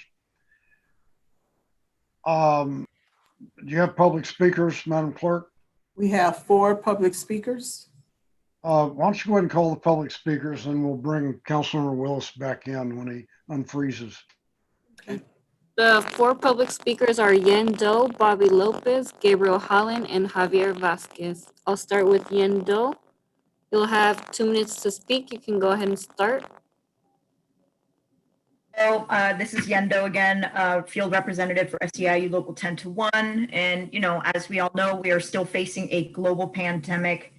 And those who are needing support the most are low income, the unemployed, the aging population, and of course, majority of them are folks of color. It would be it would be absolutely shameful to further hurt this population by evicting them due to no fault of their own and leaving folks homeless. I ask that the council develop a strong tenant protection moratorium to assist individuals and families to get through these really tough times. Let's not make life-changing disruptions by evicting folks at this moment in time. Be the city that pays attention to those in the struggle and to act accordingly to mitigate your residents to the growing number of unhoused. My ask of the council is to keep folks housed and not to evict them. And to end, I just want to take a moment to give mad props to Council Members Willis and Council Member Jimenez for always using their position to actually defend those who need them the most. I thank you. Have a good night. Stay safe and healthy, everybody. Thank you. Our next speaker is Bobby Lopez. Bobby, you'll have 2 minutes. You may begin. Hi, good evening, Mayor Butts and members of the City Council. First off, really want to thank Council Members Jimenez and Willis for introducing this. I am Bobby Lopez with Build Affordable Faster California, a project of TODCO, an affordable housing provider in the Bay Area. And yes, we are a landlord in support of this resolution, AB 15 and 16, before you today. I want to just share out that a similar resolution just passed unanimously at the Hayward City Council, as well as Berkeley the week before. Why? Because according to researchers from UCLA, by maintaining an eviction moratorium through the spring and summer, California prevented an estimated 186,000 cases of COVID-19 and 6,520 COVID-related deaths.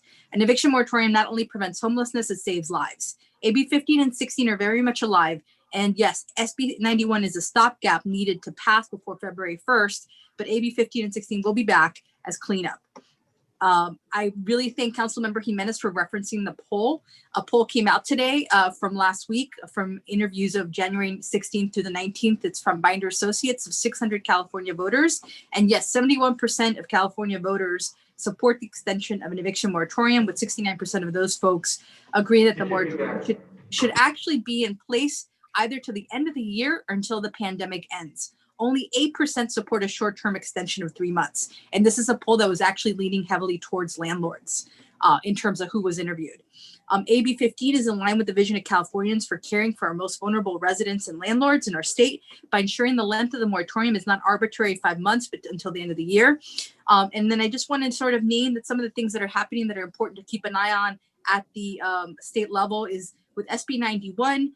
One of the biggest concerns is that, you know, if you want to get more since the 25%, a landlord must opt in. And yes, most landlords are great, will do that. But I do want to speak as a former housing inspector in the city and county of San Francisco, as a neutral party who mediated disputes between landlords and tenants. I'd say there's about a 5% or so of landlords. Your time has expired. Thank you. No. And the next speaker is Gabriel Holland. Gabriel, you'll have 2 minutes to speak. You can go ahead and start. Gabriel? There we go. Sorry, I had some trouble unmuting. Can you hear me? Yes, you can go Great. ahead. Good evening, council members. Gabriel Holland with SEIU 1021. Thank you, Councilmember Willis and Councilmember Jimenez for introducing this important resolution supporting a bill that has been sponsored and introduced by Bay Area legislators like Bill Quirk, Wicks, Assemblymember Bonta, Chu. AB 15 and AB 16 are incredibly solid, sound legislation that has been very thoroughly vetted across the board and is really solid policy that SEIU 1021 and other SEIU locals support. I would also just add that, you know, we have not, I would just say that SB 91 presents significant concerns and has, you know, many loopholes in it that could leave tenants vulnerable. And so AB 15 and 16 could clean up the loopholes that are left in the bill that was just introduced the other day. So it's very important to support this resolution. And we urge that you leave unprotected tenants, particularly Black, Asian, and Latino tenants who are disproportionately impacted by evictions in the state of California. And we ask that you support AB 15 and AB 16. Thank you so much. Thank you. Next speaker is Javier Vasquez. Javier, you'll have 2 minutes to speak. You can go ahead and start. Good evening, council members. My name is Javier Vasquez, and I'm calling with Build Affordable Faster California as well. And I just wanted to echo the comments made by my colleague, Bobby Lopez, just now. I'm speaking today in support of item H2, urging that the City Council adopt a resolution in support of both AB 15 and AB 16.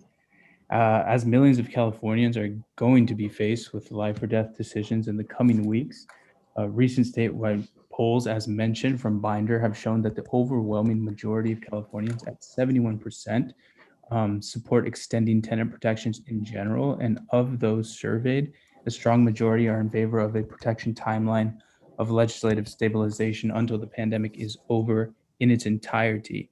A December 2021 protection extension date should be a bare minimum. And as mentioned, also the June cutoff dates for tenant protections and landlord discretion loopholes available under the recently introduced SB 91 are not enough. More must be done, and I sincerely urge the council to take action and adopt the proposed resolution. Thank you so much and have a good night. Thank you. And there are no more public speakers. Okay, would somebody like to move the item? I'll move the item. Okay, and I second it. Motion by Willis, second by Martinez. Call the roll, please. That a second by Jimenez? Yeah, by me. Okay. Thank you. Okay, thank you. Vice Mayor Bates, Yes. Councilmember Jimenez, Yes. Councilmember Johnson, Yes. Councilmember Martinez, Yes. Councilmember McLaughlin, Yes. Councilmember Willis, Yes. Mayor Butt. Yes. The vote is unanimous. Okay, go ahead and call the next item, please. Next item is item H3. Individuals that would like to speak on this item, please raise your hand by pressing the raise hand button. If you're joining us by video, if you're joining us by phone, press the star key and the number 9. Item H3 is to announce recent resignations from the City of Richmond boards, commissions, and committees, and announce vacancies as of January 20th, 2021, and ask that interested individuals send applications to the city clerk. In the interest of trying to get us out of here on time, I'm going to skip reading all that. The list is in your packet, and anybody interested in applying for any of these positions can go to the city clerk's website. Do we have any public speakers? We do not have any public speakers. We just have a comment received by 1 o'clock from Cordell Hendler. He received emails from Richmond and De Anza High and in regards to the vacancies on the Youth Council and the Oversight Board. Okay, thank you. Go to the next item, I. Item I is I have a comment actually. Could you write a proclamation for Cordell Hendler for being the #1 person to support appointments? Well, I usually give him a lot of praise. I didn't tonight because I'm trying to finish the meeting on time, but he is, I've said many times before, he's our biggest cheerleader for boards and commissions. And he's actually done a good job in recruiting people. Yeah, proclamation. That's why I was making that suggestion. I'm actually being serious about that. He's great. Okay, go ahead with item I. Item I is reports of officers, referrals to staff, and general reports, including AB 1234 reports. Anybody have any reports? I don't, Vice Mayor? Yes, I want to express my appreciation to you, Mr. Mayor, for your very outstanding comments in reference to our fire chief, Mr. Adrian Shepard, who has accepted a job in Redmond, Washington. And I want to echo your comments in the sense that Mr. Shepard has been a very outstanding public servant in the city of Richmond. He's very professional. He knows his job. And I would like, along with you and others, to wish him the very best of success in his new venture in Washington as fire chief. Thank you. Okay, thank you. Any other reports? Okay, I am going to adjourn this meeting in memory of Dolores Medlock, whose name came up earlier tonight. She was a devoted member of the First Presbyterian Church in Richmond. She founded and played a big role in the grandparents support group. She worked on school Title I funding and voter rights. And I know several of her kids personally, and she'll be missed. Anything else? Okay, with that, I will adjourn the meeting. There's power outages all over the city, by the way. Oh, I forgot one, Okay, go Mr. ahead. Mayor. Hank Aaron, who I had the pleasure of knowing in his early days, along with Willie Mays, passed away, one of the greatest baseball players in the history of the game. Our condolences to his family and his number of great fans. Thank you, Vice Mayor. And with that, this meeting is adjourned. Stay dry. Thank you. Good night. Drive safe. Good night.